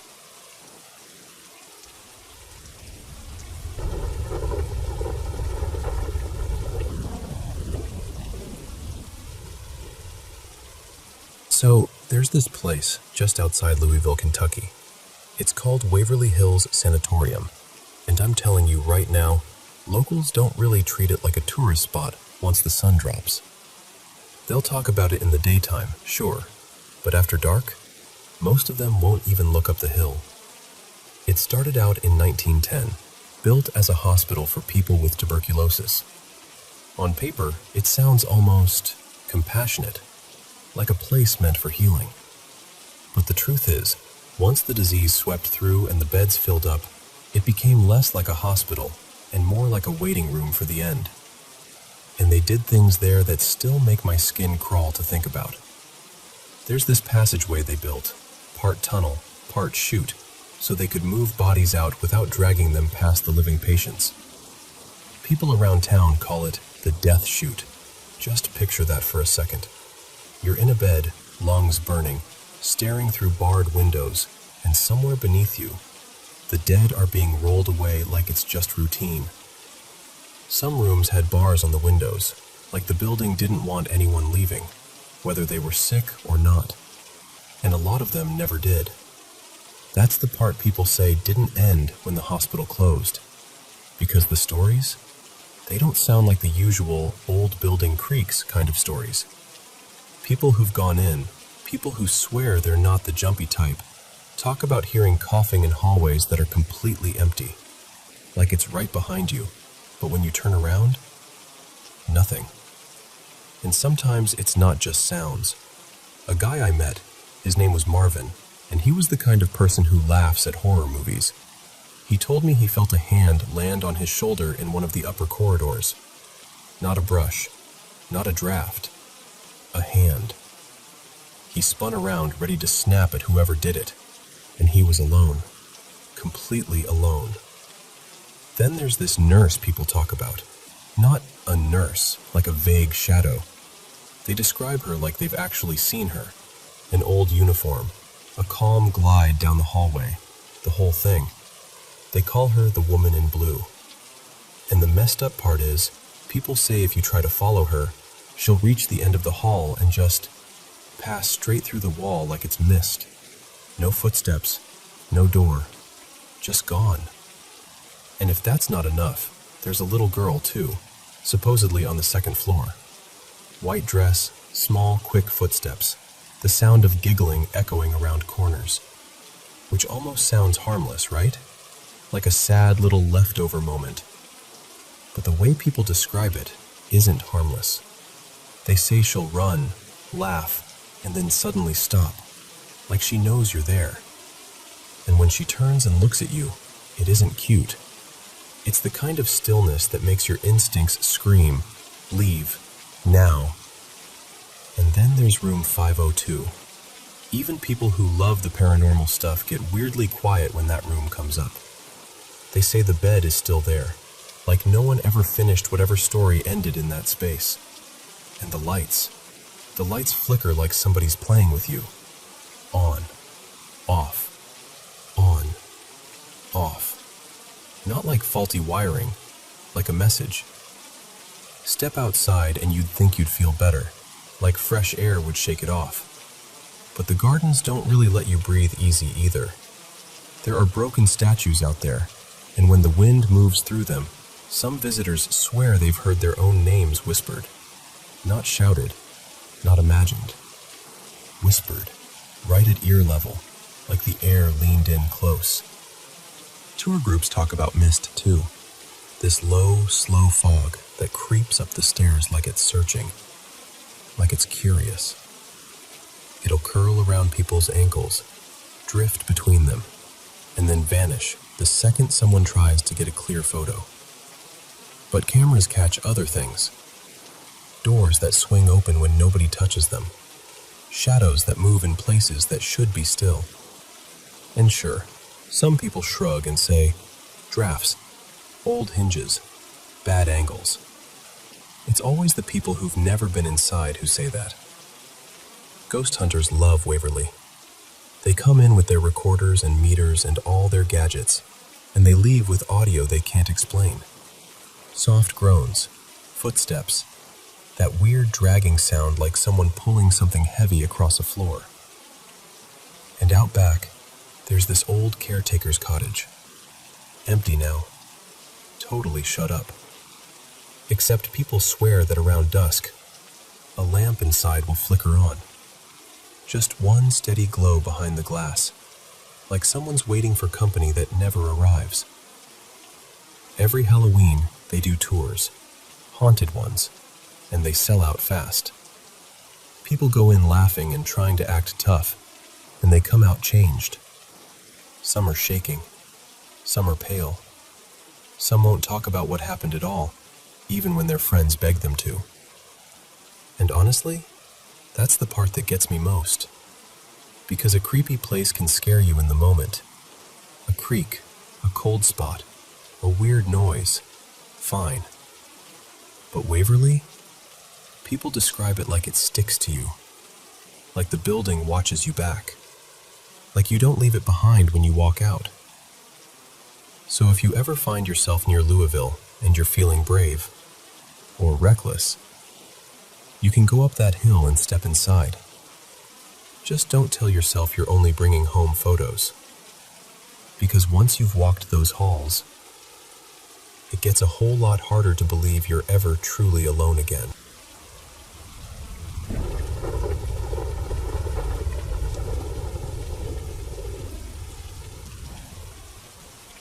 Hey, so I've been holding this story for a long time, and I'm just going to tell it to you the way it happened, because it still sits in my chest like it meant something.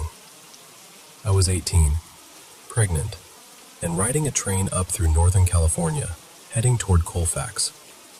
I remember staring out the window and just crying. Quiet crying at first, then the kind where you can't stop once it starts. Like everything I'd been through up to that point was catching up with me all at once. I felt alone in this huge, moving world. And then, out of nowhere, I felt someone sit down to my right. But that's the thing. There wasn't anyone there. No body, no face, no voice. Just this presence. Heavy, solid, like the air had weight. I couldn't see it and I couldn't hear it, but I could feel it the way you feel someone standing too close behind you. And somehow, it communicated with me anyway. Not with sound, more like it dropped words straight into my knowing. So I did the only thing I could think to do. I started talking back, out loud. I'm sure I looked completely unhinged to anyone paying attention, but I didn't care. I needed it to be real. I needed to respond like it was real, because it felt real. And then it asked me something that still makes my throat tighten when I say it. It asked me for my heart. Not my physical heart, not the organ. I knew what it meant. The inside part. The part you protect. The part that doesn't trust. I remember whispering, "I don't even know you." And it was so calm, so steady, like it wasn't offended at all. It just was. "I know," it told me, in that quiet way inside my mind. "But trust me." And I argued. Oh, I argued like my life depended on it. I fought it for what felt like forever, probably 20 minutes, going back and forth like, why would I give you anything? Why are you here? What do you want from me? And then, eventually, I don't even know why. I just broke. I said, "Okay, yes." The second I said yes, it was like a dam opened. Every warm, beautiful emotion you can imagine, relief, love, safety, hope, just poured through me in this huge wave. It was intense. I started crying harder, but it wasn't despair crying anymore. It was like my body finally remembered what comfort felt like. Then it told me to go to the observation car, the one with the big windows where people sit and watch the scenery. So I went. And that's where things got darker. Because I walked the moment he left, the whole observation car felt lighter, like the air changed, like everyone could breathe again. And I remember this other passenger, someone who'd been talking to him right before I came in, turning toward me like they'd just woken up, like the spell had broken. We started talking normally, like two strangers on a train, and it felt human again. After that, the presence stayed with me. Not constantly like a voice, but like a guide that could lean in whenever it wanted. And it started showing me things, explaining things, like it was opening doors in my mind. I suddenly knew stories from the Bible and things from other spiritual teachings too. Not like I'd studied them, but like they'd been placed into me, like a download. And it changed me. I felt peaceful. I could talk to people easily. I felt connected.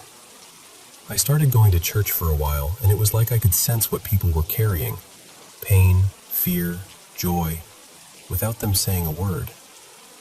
And I'm not telling you this to preach. I'm really not. I'm just telling you what it was like. But then the presence started pushing me towards something I wasn't ready for. It kept strongly urging me to leave my baby's father. And I was conflicted. Because life isn't simple, and love isn't simple, and fear definitely isn't simple. I didn't know what was intuition and what was pressure. I didn't want to blow up my world. So, I pulled away. I turned it off, if that makes sense. Like I closed the door on the whole awakening. I graduated high school. Life kept moving. My intuition stayed, but that bright, direct connection faded because I stopped letting it in. And then a couple years later, when I was around 19 or maybe 20, I was sitting alone in my car in a hospital parking lot. My friend had just gotten out with my son, and I was waiting for them to come back. And suddenly, that same familiar presence arrived. Same weight, same certainty. And it asked me again for my heart. And this time, I hesitated. Just for a second. But it was enough. It left immediately. No arguing, no conversation, no patience for negotiation. It was like, okay, you're not ready. Gone. And I sat there feeling sick, like I'd failed some kind of test I didn't even understand. Then, right after, this voice filled the space around me. Not in my head, around me, above me. A calm, commanding male voice, loud enough that it felt like the air itself spoke. Go home. And then, I felt two cool hands settle over my hands on the steering wheel. I actually said out loud, whoa. Because this peace, this unreal, heavy peace, moved through me like warmth. The kind that makes everything quiet inside. For a moment, I understood things in this clear, almost philosophical way. Like my mind widened, and I could see the consequences of choices before they happened. And did I go home? No. It was late. I didn't want to. I thought I could handle things. And yes, things got worse after that. For me, and for my child too. Now I'm 28. My kids are okay. We're okay. But I feel lost. And I've tried to find anyone with a story like mine. An entity asking for someone's heart twice.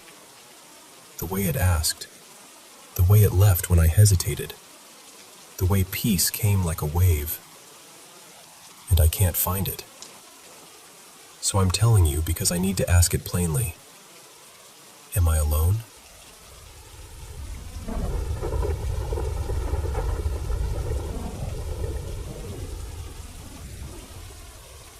So, I have this thing about doors. Closet doors, bedroom doors, bathroom doors. Honestly, if it has a hinge, I want it shut. I've been that way for as long as I can remember, and people always tease me for it, like it's just some quirky habit. But it isn't. It started after one night at my parents' house, back when I was staying there for a couple of weeks, just trying to get my life sorted out. I can tell you pieces of what happened, clear as day. And then there's this blank space. Like someone took scissors to my memory and just cut the middle out. I woke up at 3:21 a.m. I will never forget that. Not the time, not what the router looked like, not what my cat did. My parents had this little fold-out couch bed in the spare room. Not a futon, more like a thin mattress pad that ended up really low to the floor when it was opened. So when I slept on it, I was basically eye level with anything down near the ground. And right at the foot of the bed was my dad's desk. Under it, on the floor, sat their internet router, one of those plain boxes with a row of tiny green LED lights on the front. It always blinked in this steady little rhythm, like it was breathing. Blink, blink, pause, blink. Just constant motion. Familiar enough that I'd stopped noticing it.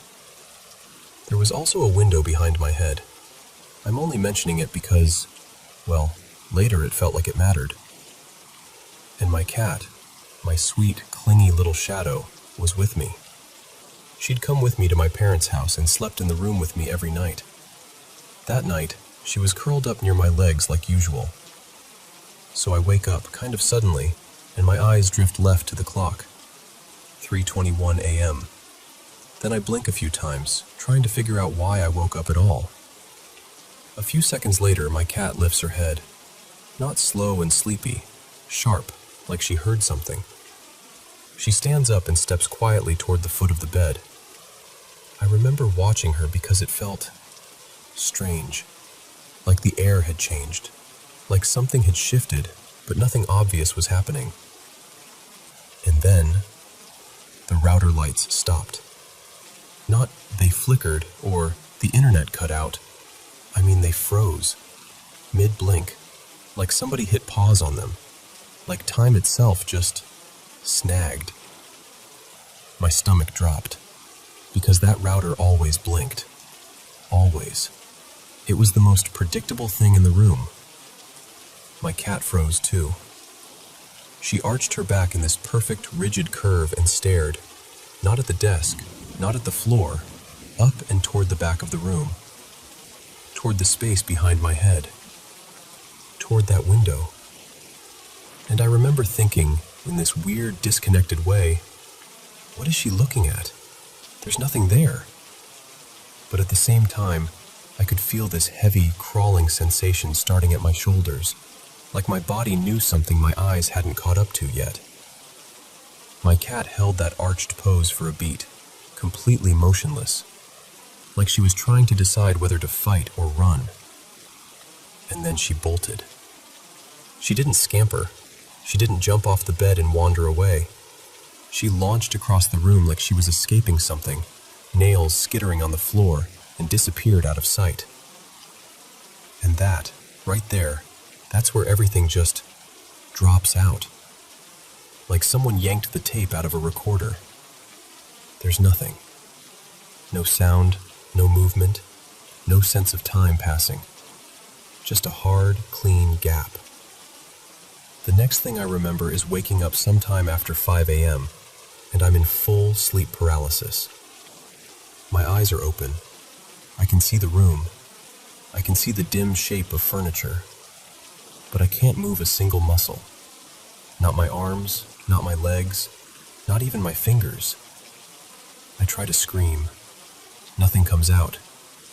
My heart is pounding so hard I can feel it in my throat, and I'm trying to breathe like normal.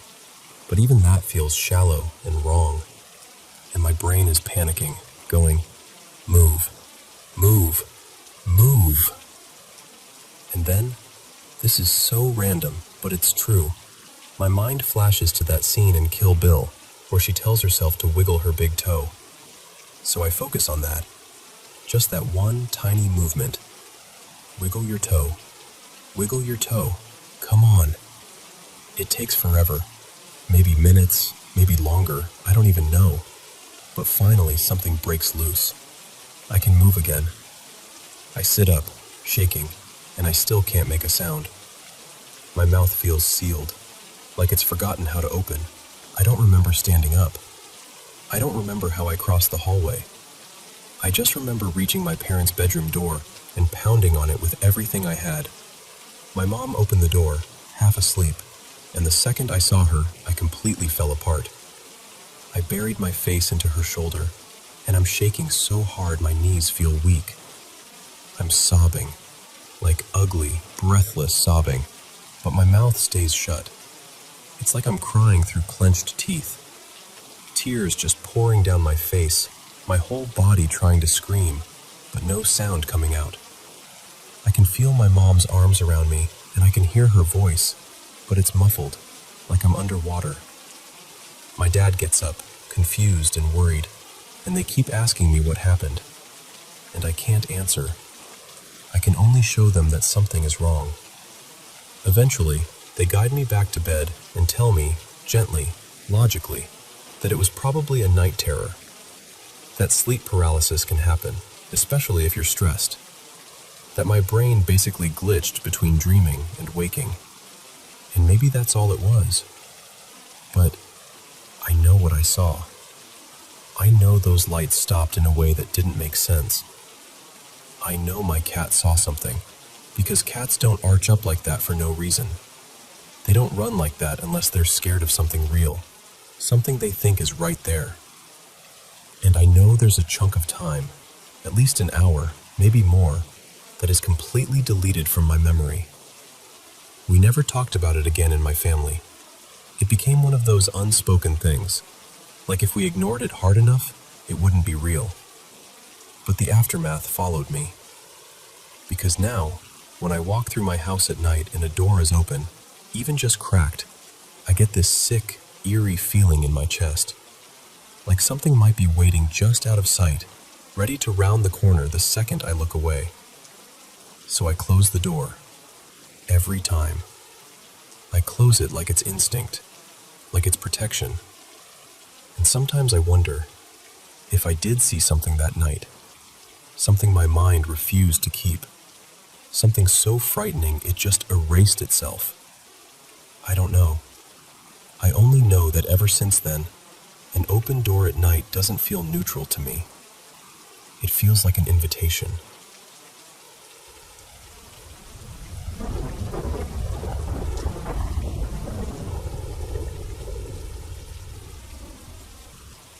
So this happened a long time ago, close to 2 decades now. But the weird part is, for a while, it didn't happen to me at all. Not in my head, anyway. I was 16 then, living with my dad, just me and him in the house. Real quiet, simple kind of life.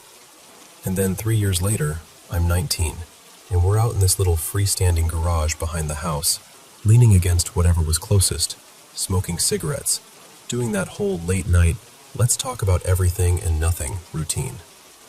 We're swapping stories, laughing, half arguing, half reminiscing, and my dad goes, real casual, "Hey, do you remember that night you started screaming?"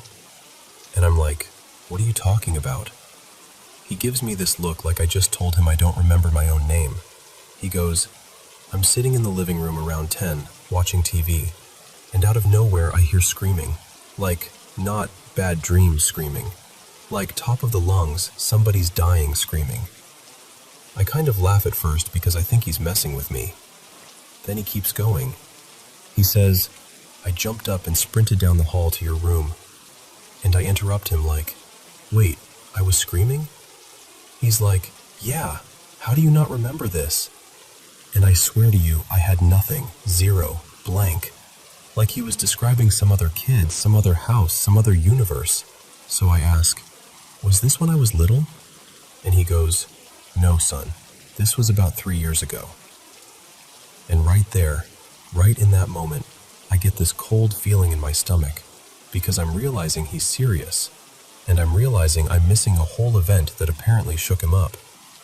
So I go, "Okay, what happened?" He takes a drag, exhales slow, and says, "The weirdest part was the door." I'm like, "The door?" He nods.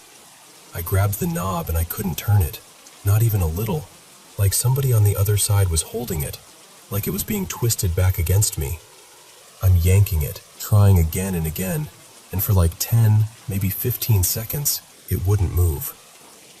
And my dad is not the kind of guy who dramatizes stuff. If anything, he downplays everything. So hearing him say that made my skin crawl. He continues. Then suddenly it turns. I get the door open. I flip the light on.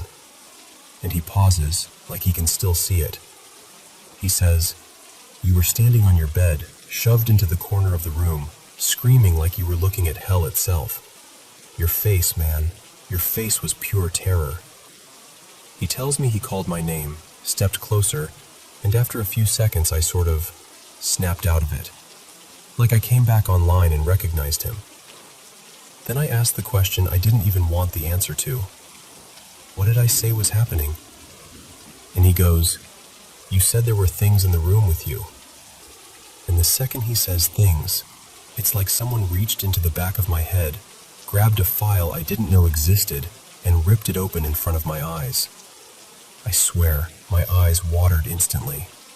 Not because I was trying to be dramatic, because the memory hit me that hard. Here's what I remember. I'm asleep. Normal. My bed was in the far corner of the room, opposite the door, and they were lined up on two sides of the bed. So close it felt like the air had thickened. I stood up instantly, like my body moved before my brain even decided to, and I backed up on the mattress into the corner, trying to get away without stepping off the bed. And that's when I realized there were more behind the first row. Not 3, not 5, a whole crowd. I don't know the exact number, but in my mind it felt like 15, maybe 20. Way too many for a room that was only, 10 by 12? It felt packed, like the room was full of bodies but somehow still silent except for me. Because I started screaming. Not a controlled scream, not a "Dad" once or twice. I mean full-on panic, begging for help, voice ripping out of me. And what really messes with me is the time gap, because it felt like forever before that door opened. Meanwhile, those figures didn't touch me. They didn't grab me. They didn't rush me. They just stood there.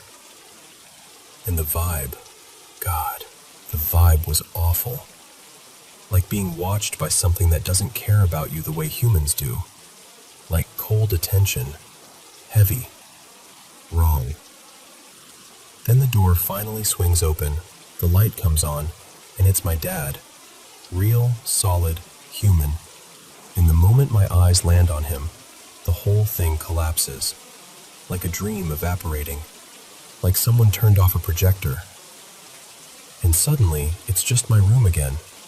Except I'm shaking and my throat hurts, and my dad looks like he just ran into a war. Now, the thing that sticks with me the most isn't even the figures. It's the doorknob. Because this wasn't some janky old lock. It was a regular knob. No deadbolt. No twisting lock. And before that night, and every night after, it worked completely fine. But that night, during the exact window where I thought my room was full of hooded strangers, my dad couldn't open it for 10 seconds. 10 seconds doesn't sound like much, unless someone you love is screaming like they're being murdered behind that door. So yeah, you can debunk it, psychoanalyze it, roast me, tell me I watched too many scary movies. I get it. I'm not even trying to convince anybody. I'm just telling you, I forgot it ever happened. Until my dad reminded me. And once it came back like it had been waiting. Anyway, that's my creepy little gift to your imagination. Hope you sleep great tonight.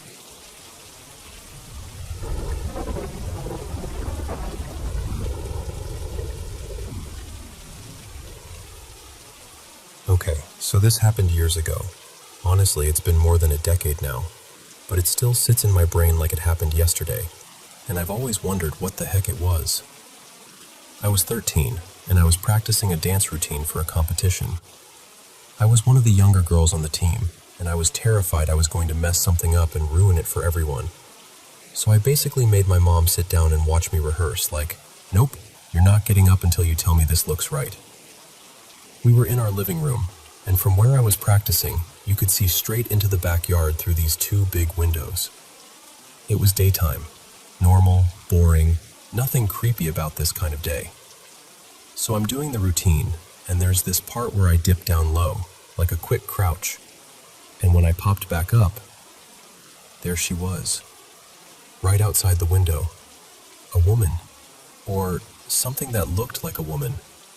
She had long, dark hair, and she was wearing this sleeveless white dress, except it wasn't clean. She looked like she'd been dragged through dirt. Her skin was this sickly pale color, like gray-white, almost like she didn't belong in the sunlight. And her eyes, God. Around her eyes was this heavy black ring, like someone had smeared black makeup in a circle, but it wasn't makeup. It looked fused to her face. And the worst part is, I couldn't even really see her eyes, because they were black too. Just dark, hollow-looking, blending into the shadows around them. And she was staring straight at me, not moving, not blinking, just locked on me. I froze so hard I swear my whole body turned into stone. I don't even know how long I stood there, but it felt like forever. Like the room got quiet in that weird way it does when you're scared, where you suddenly hear your own heartbeat. And then my mom goes, "Honey, what is it? What are you looking at?" Her voice was tense, like she could tell something was wrong because I just stopped mid-dance and I was staring past her. The second I looked away, just for a moment, just long enough for my mom to pull my attention. When I looked back, the woman was gone. Gone like she'd never been there at all. I remember telling my mom, I just saw someone. There was a woman outside. And my mom, bless her, immediately runs out into the backyard like she thinks she's about to catch a trespasser with her bare hands. Which, not her best survival movie choice, honestly. But no one was there. And the thing is, there was a little flower bed right under that window. If someone had been standing there, you'd see footprints, crushed plants, something. There was nothing. No signs, no movement, no sound. Just empty yard. My mom came back inside and was like, "There's nobody out there." But she believed me. She said my face went completely white and I looked, not like I was joking, like I'd seen something that genuinely scared me. And here's where it gets even weirder, because our house was kind of wedged between two cemeteries. Not like right beside them, but close enough that if you went a street or so in either direction, you hit one. And my mom always said the house had a vibe. When my parents first moved in, she swore she'd hear whistling when she was home alone. Like someone casually whistling in the distance, except there was no one there. It freaked her out so much she had somebody come over to cleanse the place. I didn't really understand it at the time, but you know, sage, prayers, whatever they did it. But even with all that, none of us had ever seen anything as clearly as what I saw that day. I've never seen her again. Not once. And I've tried to talk myself out of it. Like maybe it was a trick of light. Maybe my brain filled in details. But I can picture her so clearly. Like a snapshot burned into my memory. That filthy white dress. The long dark hair. The blackness around her eyes. And the teeth. Her teeth were sharp. All of them.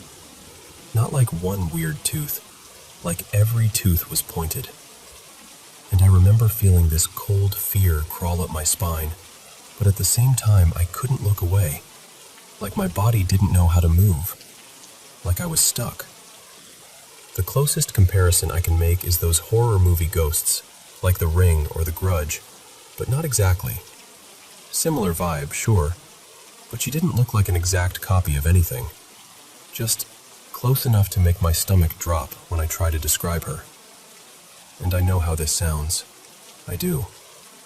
I'm not out here trying to be dramatic, And I'm not someone who tells this story at parties because it makes me sound unhinged. I almost never talk about it. But I've always wanted to know what she was, because whatever I saw that day, it felt real, and it felt like she was looking right through me.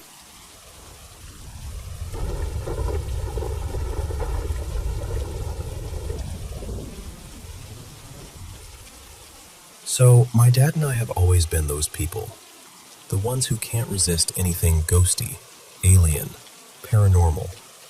Basically anything that feels like it doesn't belong in our world. We'll watch documentaries, swap theories, freak ourselves out for fun. It's kind of our thing. Back when I was younger, we lived out in Idaho for a while with my dad's buddy. His name was Ronan. I honestly couldn't tell you the exact town, only that we were way out there. Like, the closest big store was at least an hour away, and once you left the house, it was just trees and darkness and wilderness stretching on forever. And out there, the sky was unreal. No streetlights, no glow from a city, just stars. So many stars it almost looked fake, like someone spilled glitter across black velvet. You could see these hazy streaks in the sky that looked like distant galaxies. One night, I'm standing at my bedroom window just staring. Totally peaceful, just soaking it in, when I notice something that snaps me right out of that calm. 3 lights, different colors, hanging in the sky in a perfect triangle. And I don't mean like, oh, maybe it's a plane. I mean, these lights looked huge and steady, like they were pinned up there. I didn't even think. I just bolted out of my room. Dad and Ronan were in the living room talking, and I'm like, you have to come now. They both look at me like I'm being dramatic, but they followed me anyway. We step out onto the front porch, and the second they see it, nobody's joking anymore. All 3 of us are just standing there, staring up, trying to make it make sense.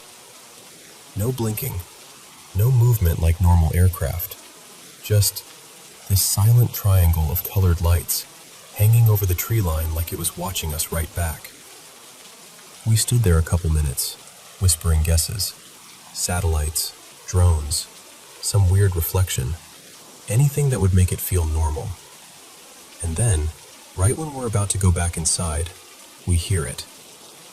This sound from the left side of the house, down where the trees start. A snarl, but not like any animal snarl I've ever heard. It was warped, jagged, almost like a screech that had been dragged through something broken. I know that sounds dramatic, but I swear, it didn't sound alive in the way animals usually do. It sounded wrong, like the noise had edges. We couldn't see anything. It was pitch black out there, but the sound was close enough that all the hair on my arms stood up. Ronan didn't hesitate. He rushed back inside, and I realized a second later what he was doing. He came back out with a gun, and I remember this cold drop in my stomach because that was the moment it hit me. He thinks this is dangerous. He aimed into the darkness and fired. 1 shot, then more, into the trees where the sound came from. And then we heard footsteps. Fast, heavy, coming right at us. Not circling, not retreating, charging. It felt like the whole night tightened around us. The steps rushed closer, and then, this part still makes my chest feel tight. It sounded like it went under the porch. Ronan and I ran inside so fast I don't even remember my feet touching the floor. But my dad stayed out there. I turned and saw him frozen on the porch like someone had hit pause. I started yelling, "Dad! Dad, get inside! Now!" Over and over, louder each time, panic turning my voice sharp. And he didn't move at first. It was like he couldn't. My dad was pale. He kept rubbing his hands on his jeans like he was trying to get feeling back into them. And then he said something I'll never forget. He told me he couldn't move, because he could feel it under the porch, like a vibration, strong enough that the wooden boards beneath his feet were trembling. He said it felt like whatever was underneath him was alive and powerful, like it was humming through the floor. We tried to peek out the window, still terrified, still half expecting to see something. And that's when we realized the triangle lights were gone. Just gone. The sky was back to normal, like nothing had ever happened. The next morning, the sunlight made everything feel almost embarrassing, like, okay, maybe we overreacted. Maybe it was just some animal and our brains turned it into a horror movie. But then my dad told me, "Come here, I need to show you something." He stored his RC stuff under the porch, cars, little planes, all that. No idea why he kept it there, but he did. He crouched down, reached under, and pulled out one of his RC cars. And it was ruined. Not cracked, not chewed, not broken. Melted, like it had been left too close to a fire, except there was no fire. The plastic looked warped and collapsed in on itself. And the weirdest part? That was the only thing under there at the time. My dad just stared at it, and then looked at me like he was waiting for me to say something that would make it make sense. But I couldn't. Because how do you connect 3 lights in a triangle in the sky? A distorted, snarling thing in the trees, footsteps racing under the porch, a vibration strong enough to freeze my dad in place, and then a melted RC car the next morning. To this day, we still don't have a solid answer. Sure, you can say animal or coincidence, and maybe that covers one piece of it, but not all of it. Not together. Not in that order. And honestly, I don't know what we encountered that night. I just know I'll never forget the way that sound felt. Like it didn't belong to anything that's supposed to exist out there in the dark.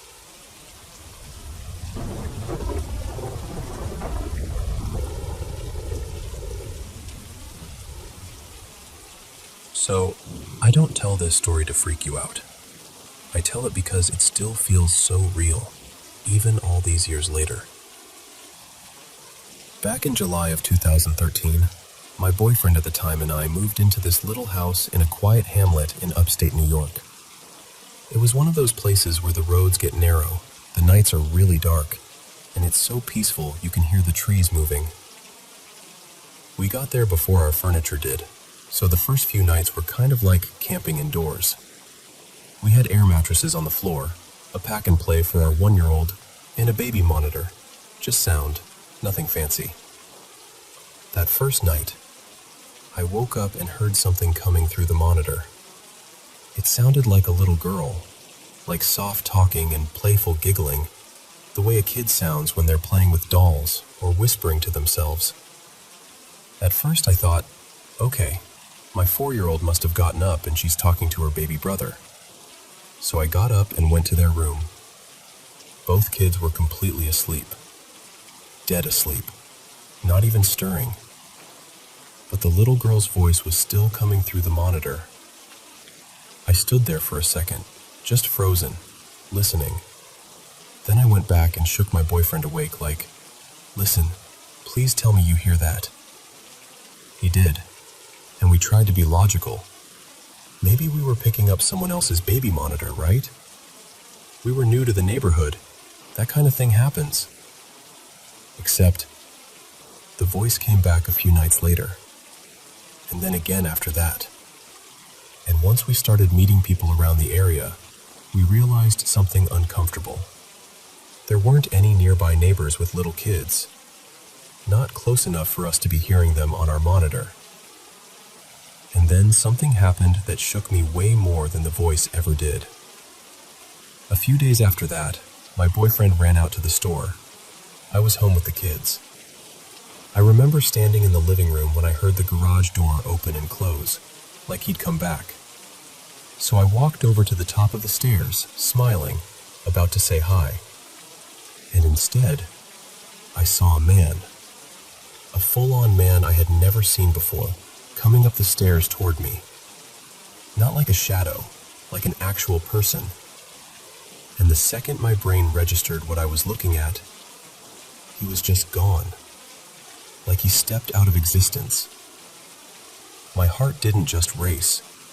It felt like it dropped and slammed against my ribs at the same time. I called my boyfriend immediately, shaking, and stayed on the phone with him while I checked every room, closets, bathrooms, everything, just to make sure no one was actually in the house. No one was there. After that, things didn't stop. They just sprinkled themselves into our normal life. The doorbell would ring and nobody would be outside. We'd catch someone walking past the windows when we knew no one was there. A bedroom lamp would click off on its own. Doors would ease shut when nobody touched them. And every so often, we'd hear voices, random, quick, like someone talking from the next room even though the house was quiet. It wasn't constant, but it was enough that we started treating it like a strange, unwanted roommate. A few weeks later, my friend Elena came to visit.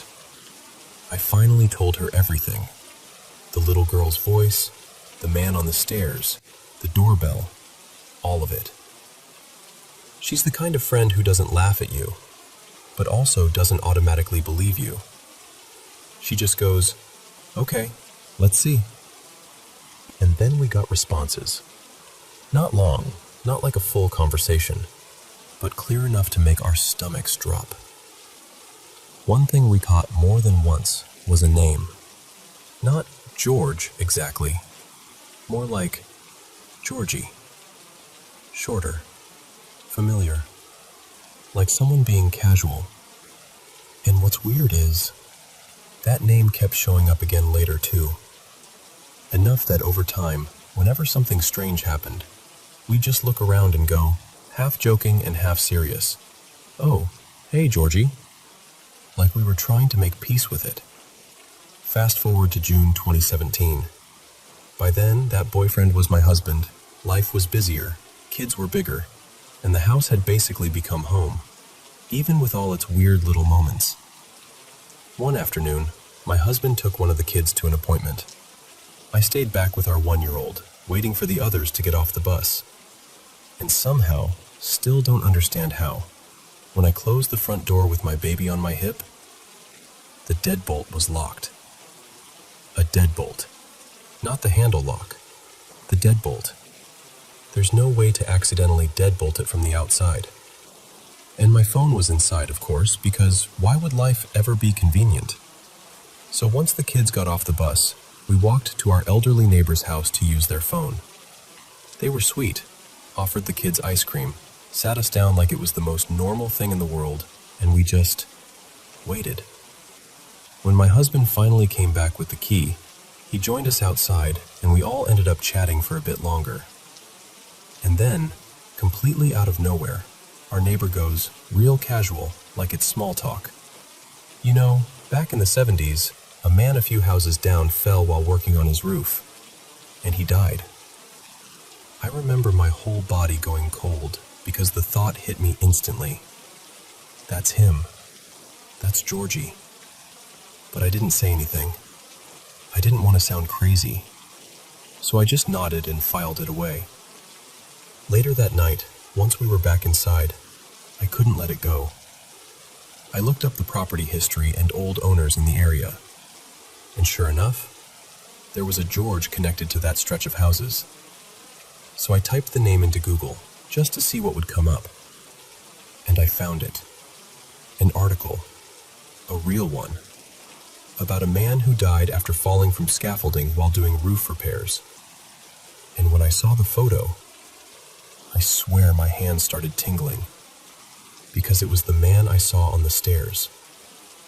That was the moment everything changed for me.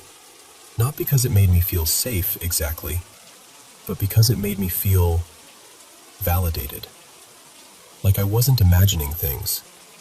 Like the house wasn't just creaky, or my nerves weren't just too sensitive.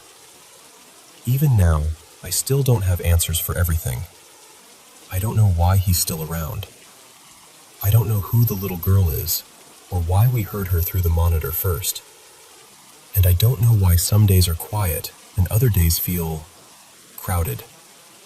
But I do know this. That house has a history. And for whatever reason, it doesn't keep it to itself.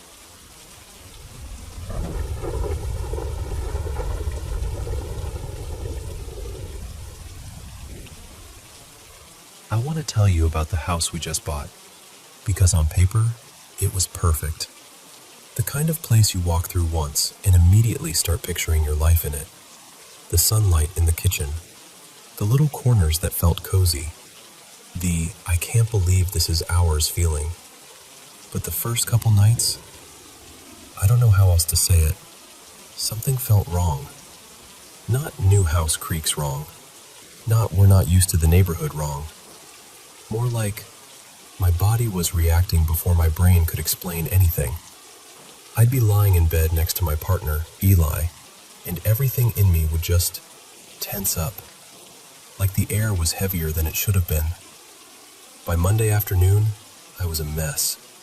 Full on crying, telling him, I don't want this house anymore. I think it's contaminated. I feel like it's going to hurt us. And I know how that sounds. I do. But it felt so real in the moment that I couldn't talk myself out of it. Eli tried so hard to steady me. He kept saying, we're okay. We're safe. It's just a big change. He even tried to make me laugh when I spiraled about the dumbest thing. Because I'd killed a couple bugs earlier and then convinced myself, completely seriously, that the rest of them were going to retaliate. Like they'd formed some tiny revenge squad. He looked at me with this gentle half smile and said, Babe, the bugs are not organizing. That night, we decided to get out of the house for a bit.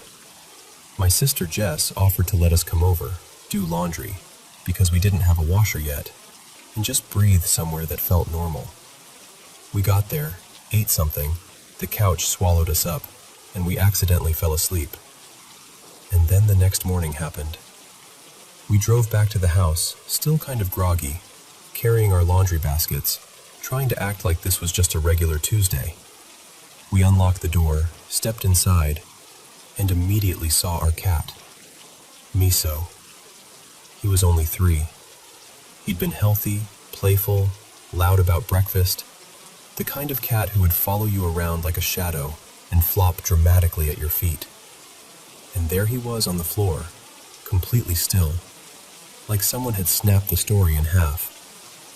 I don't even remember dropping the baskets, but I must have, because the next thing I know I was on the ground, saying his name over and over like it could pull him back. Eli went searching for our other cat, Nori, because she was nowhere in sight.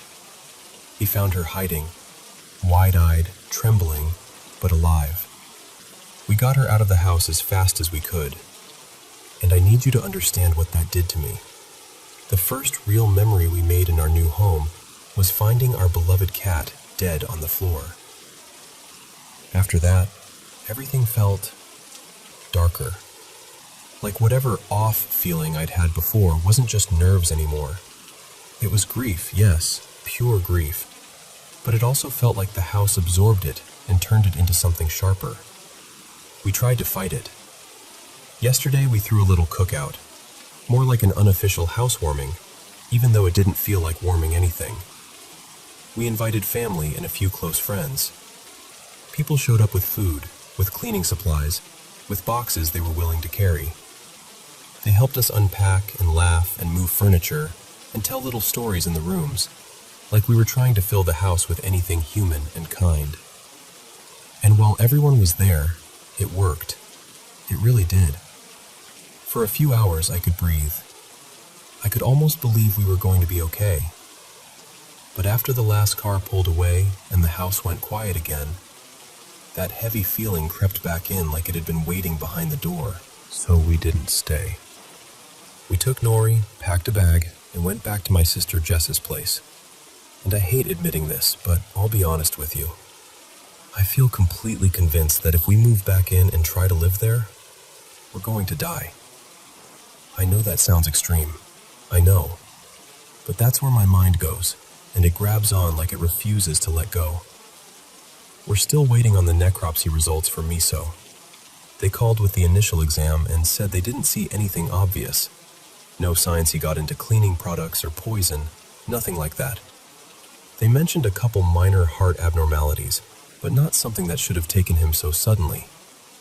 Which somehow makes it worse, because I keep searching for a rational, "Oh, that's what it was," explanation to hold on to. And there's another piece I don't talk about much, because it messes with my life when I do. A while back, years ago, I used to hear voices. Intrusive, unwanted, and terrifying in how real they felt. There was one in particular, a woman's voice, and she didn't like my cat.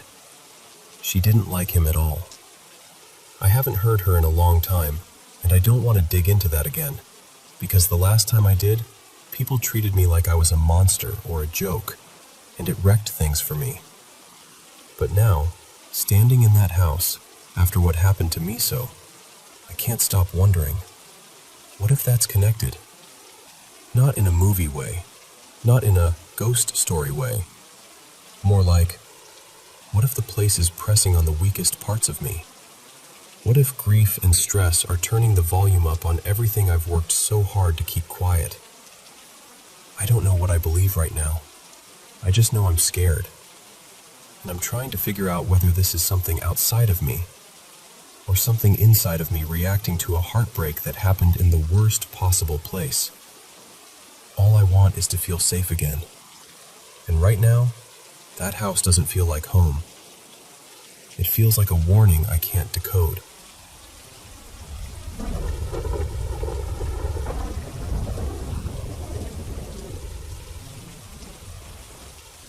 Hey, so I don't tell this story to just anyone, because even now, I'm not sure how it sounds from the outside, but I'm going to tell you the way it happened to me.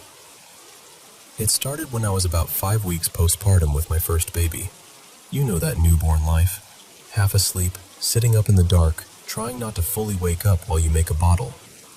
I remember I was holding her, watching her little face, and then I saw it. Not in the room exactly, in her eyes. Like when you look into someone's pupils and you can see a reflection. I saw this tall, black shape behind me. Just a solid figure, no face, no features. My whole body went cold. I turned my head so fast I nearly pulled my neck, but there was nothing there. So I tried to reason with myself.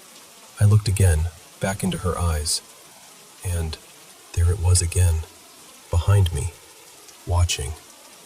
I turned on the lamp, checked the room, checked the corner, checked the space behind me. Nothing. And the thing is, behind me was just a blank wall, white and plain, only a couple steps from the bed. There wasn't even anywhere for a shadow to hide. I turned the light off again, looked back into my baby's eyes, and it was gone. That was the first time I met it, whatever it was. After that, the house started to feel crowded. Like there were places where I'd walk and it felt like I'd brushed right past someone, even though no one was there. The worst spot was because the woman, my Nan, I think, didn't feel threatening. But the dark figure? That was something else. Completely different. Different weight in the air. Different energy. Like one presence was familiar and protective, and the other was hollow and heavy. My little brother used to come over late sometimes and knock on my window to mess with me. He did it one night, and I called out, half asleep and annoyed, "Stop it, leave me alone." But the knocking got harder and faster, and it didn't stop. I got angry, like proper angry. I grabbed my phone and turned the flashlight on, ready to march to the window and tear him a new one. And the second my light hit the room, I saw it, right behind my closed bedroom door, that same tall black shape, just standing there like it had been waiting. I dropped my phone instantly, of course I did, like my hands forgot how to work. And at that exact moment, my baby started screaming from dead sleep. Full panic scream, the kind that makes your heart jump into your throat. I was shaking, trying to grab my phone off the floor, and I could still hear knocking while I fumbled. But the second I got the light back on and aimed it toward the door, gone. The knocking stopped, and my baby went quiet again like someone hit a switch. Just asleep. That night I sat up until morning. I didn't even cry. I think I was past crying. I was just trying to understand what was happening. Other things started happening too, smaller, but enough to mess with me. Once I dropped my baby's first little toy, one of those rattly ones with little metal balls inside, and I picked it up, set it on the dresser, and it started spinning. Not wobbling, not rolling, spinning like someone had flicked it. It went around and around way longer than it should have, and when it finally stopped, it was facing directly toward my daughter in her crib. I stared at it for a long time, then I picked it up and threw it out. I couldn't keep it in the house. I didn't even want to look at it again. After a while, it started to feel more physical, like not just a presence, but like something pushing into our space. I told my family I was scared, and they told me something I didn't expect. They said, "Stop feeding it. Stop being afraid. That's what it wants." So I tried. I started talking to my nan, like actually calling to her. I found a photo of her and I faced it toward me and my baby when we slept. And I'm not kidding when I tell you, it was the first time I felt safe in that house. Like the air got lighter. And once I stopped being scared, it felt like it moved. Not disappeared, moved. It started showing up around my mom. I didn't even tell her at first because I was terrified she'd look at me like I'd lost it. But one day, she mentioned things on her own. Feelings, noises, that sense of being watched. And it was like it was bouncing between us for months. Eventually, it faded. I can't even tell you how. It just stopped being loud. That was about 6 years ago now. Then, near the end of 2023, after my granddad passed, everyone called him Pop, but I called him Papa. I felt it again. We were staying with family for the service, and on the second night, I went back to my uncle's house to grab blankets and clothes. My partner, Jaden, came with me. We pulled into the driveway at night, and the second the headlights hit the house, I got that same feeling. Like my body knew before my brain could catch up. I told Jaden, "Wait, don't get out yet." He looked at me, and I could tell he felt it too. He didn't even ask what I meant. His face changed. His posture changed. That quiet kind of fear you can't fake. I whispered, "I think someone's here." We stopped at the back gate. I've never seen Jaden hesitate like that. He was looking at the dark like he expected something to step forward. He didn't want to go through. But I did. And the second my foot crossed that gate line, I felt surrounded. Like the air became thick and full of bodies. I got claustrophobic. My chest tightened and my heart started racing like I'd sprinted. It felt like we were walking through a crowd, except it was silent, and everyone was staring, and the space was closing in, squeezing.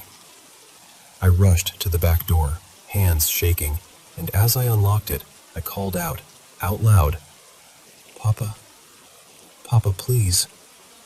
And I swear to you, the second I said his name and opened that door, it was like a pressure valve released, like someone lifted a weight off my shoulders.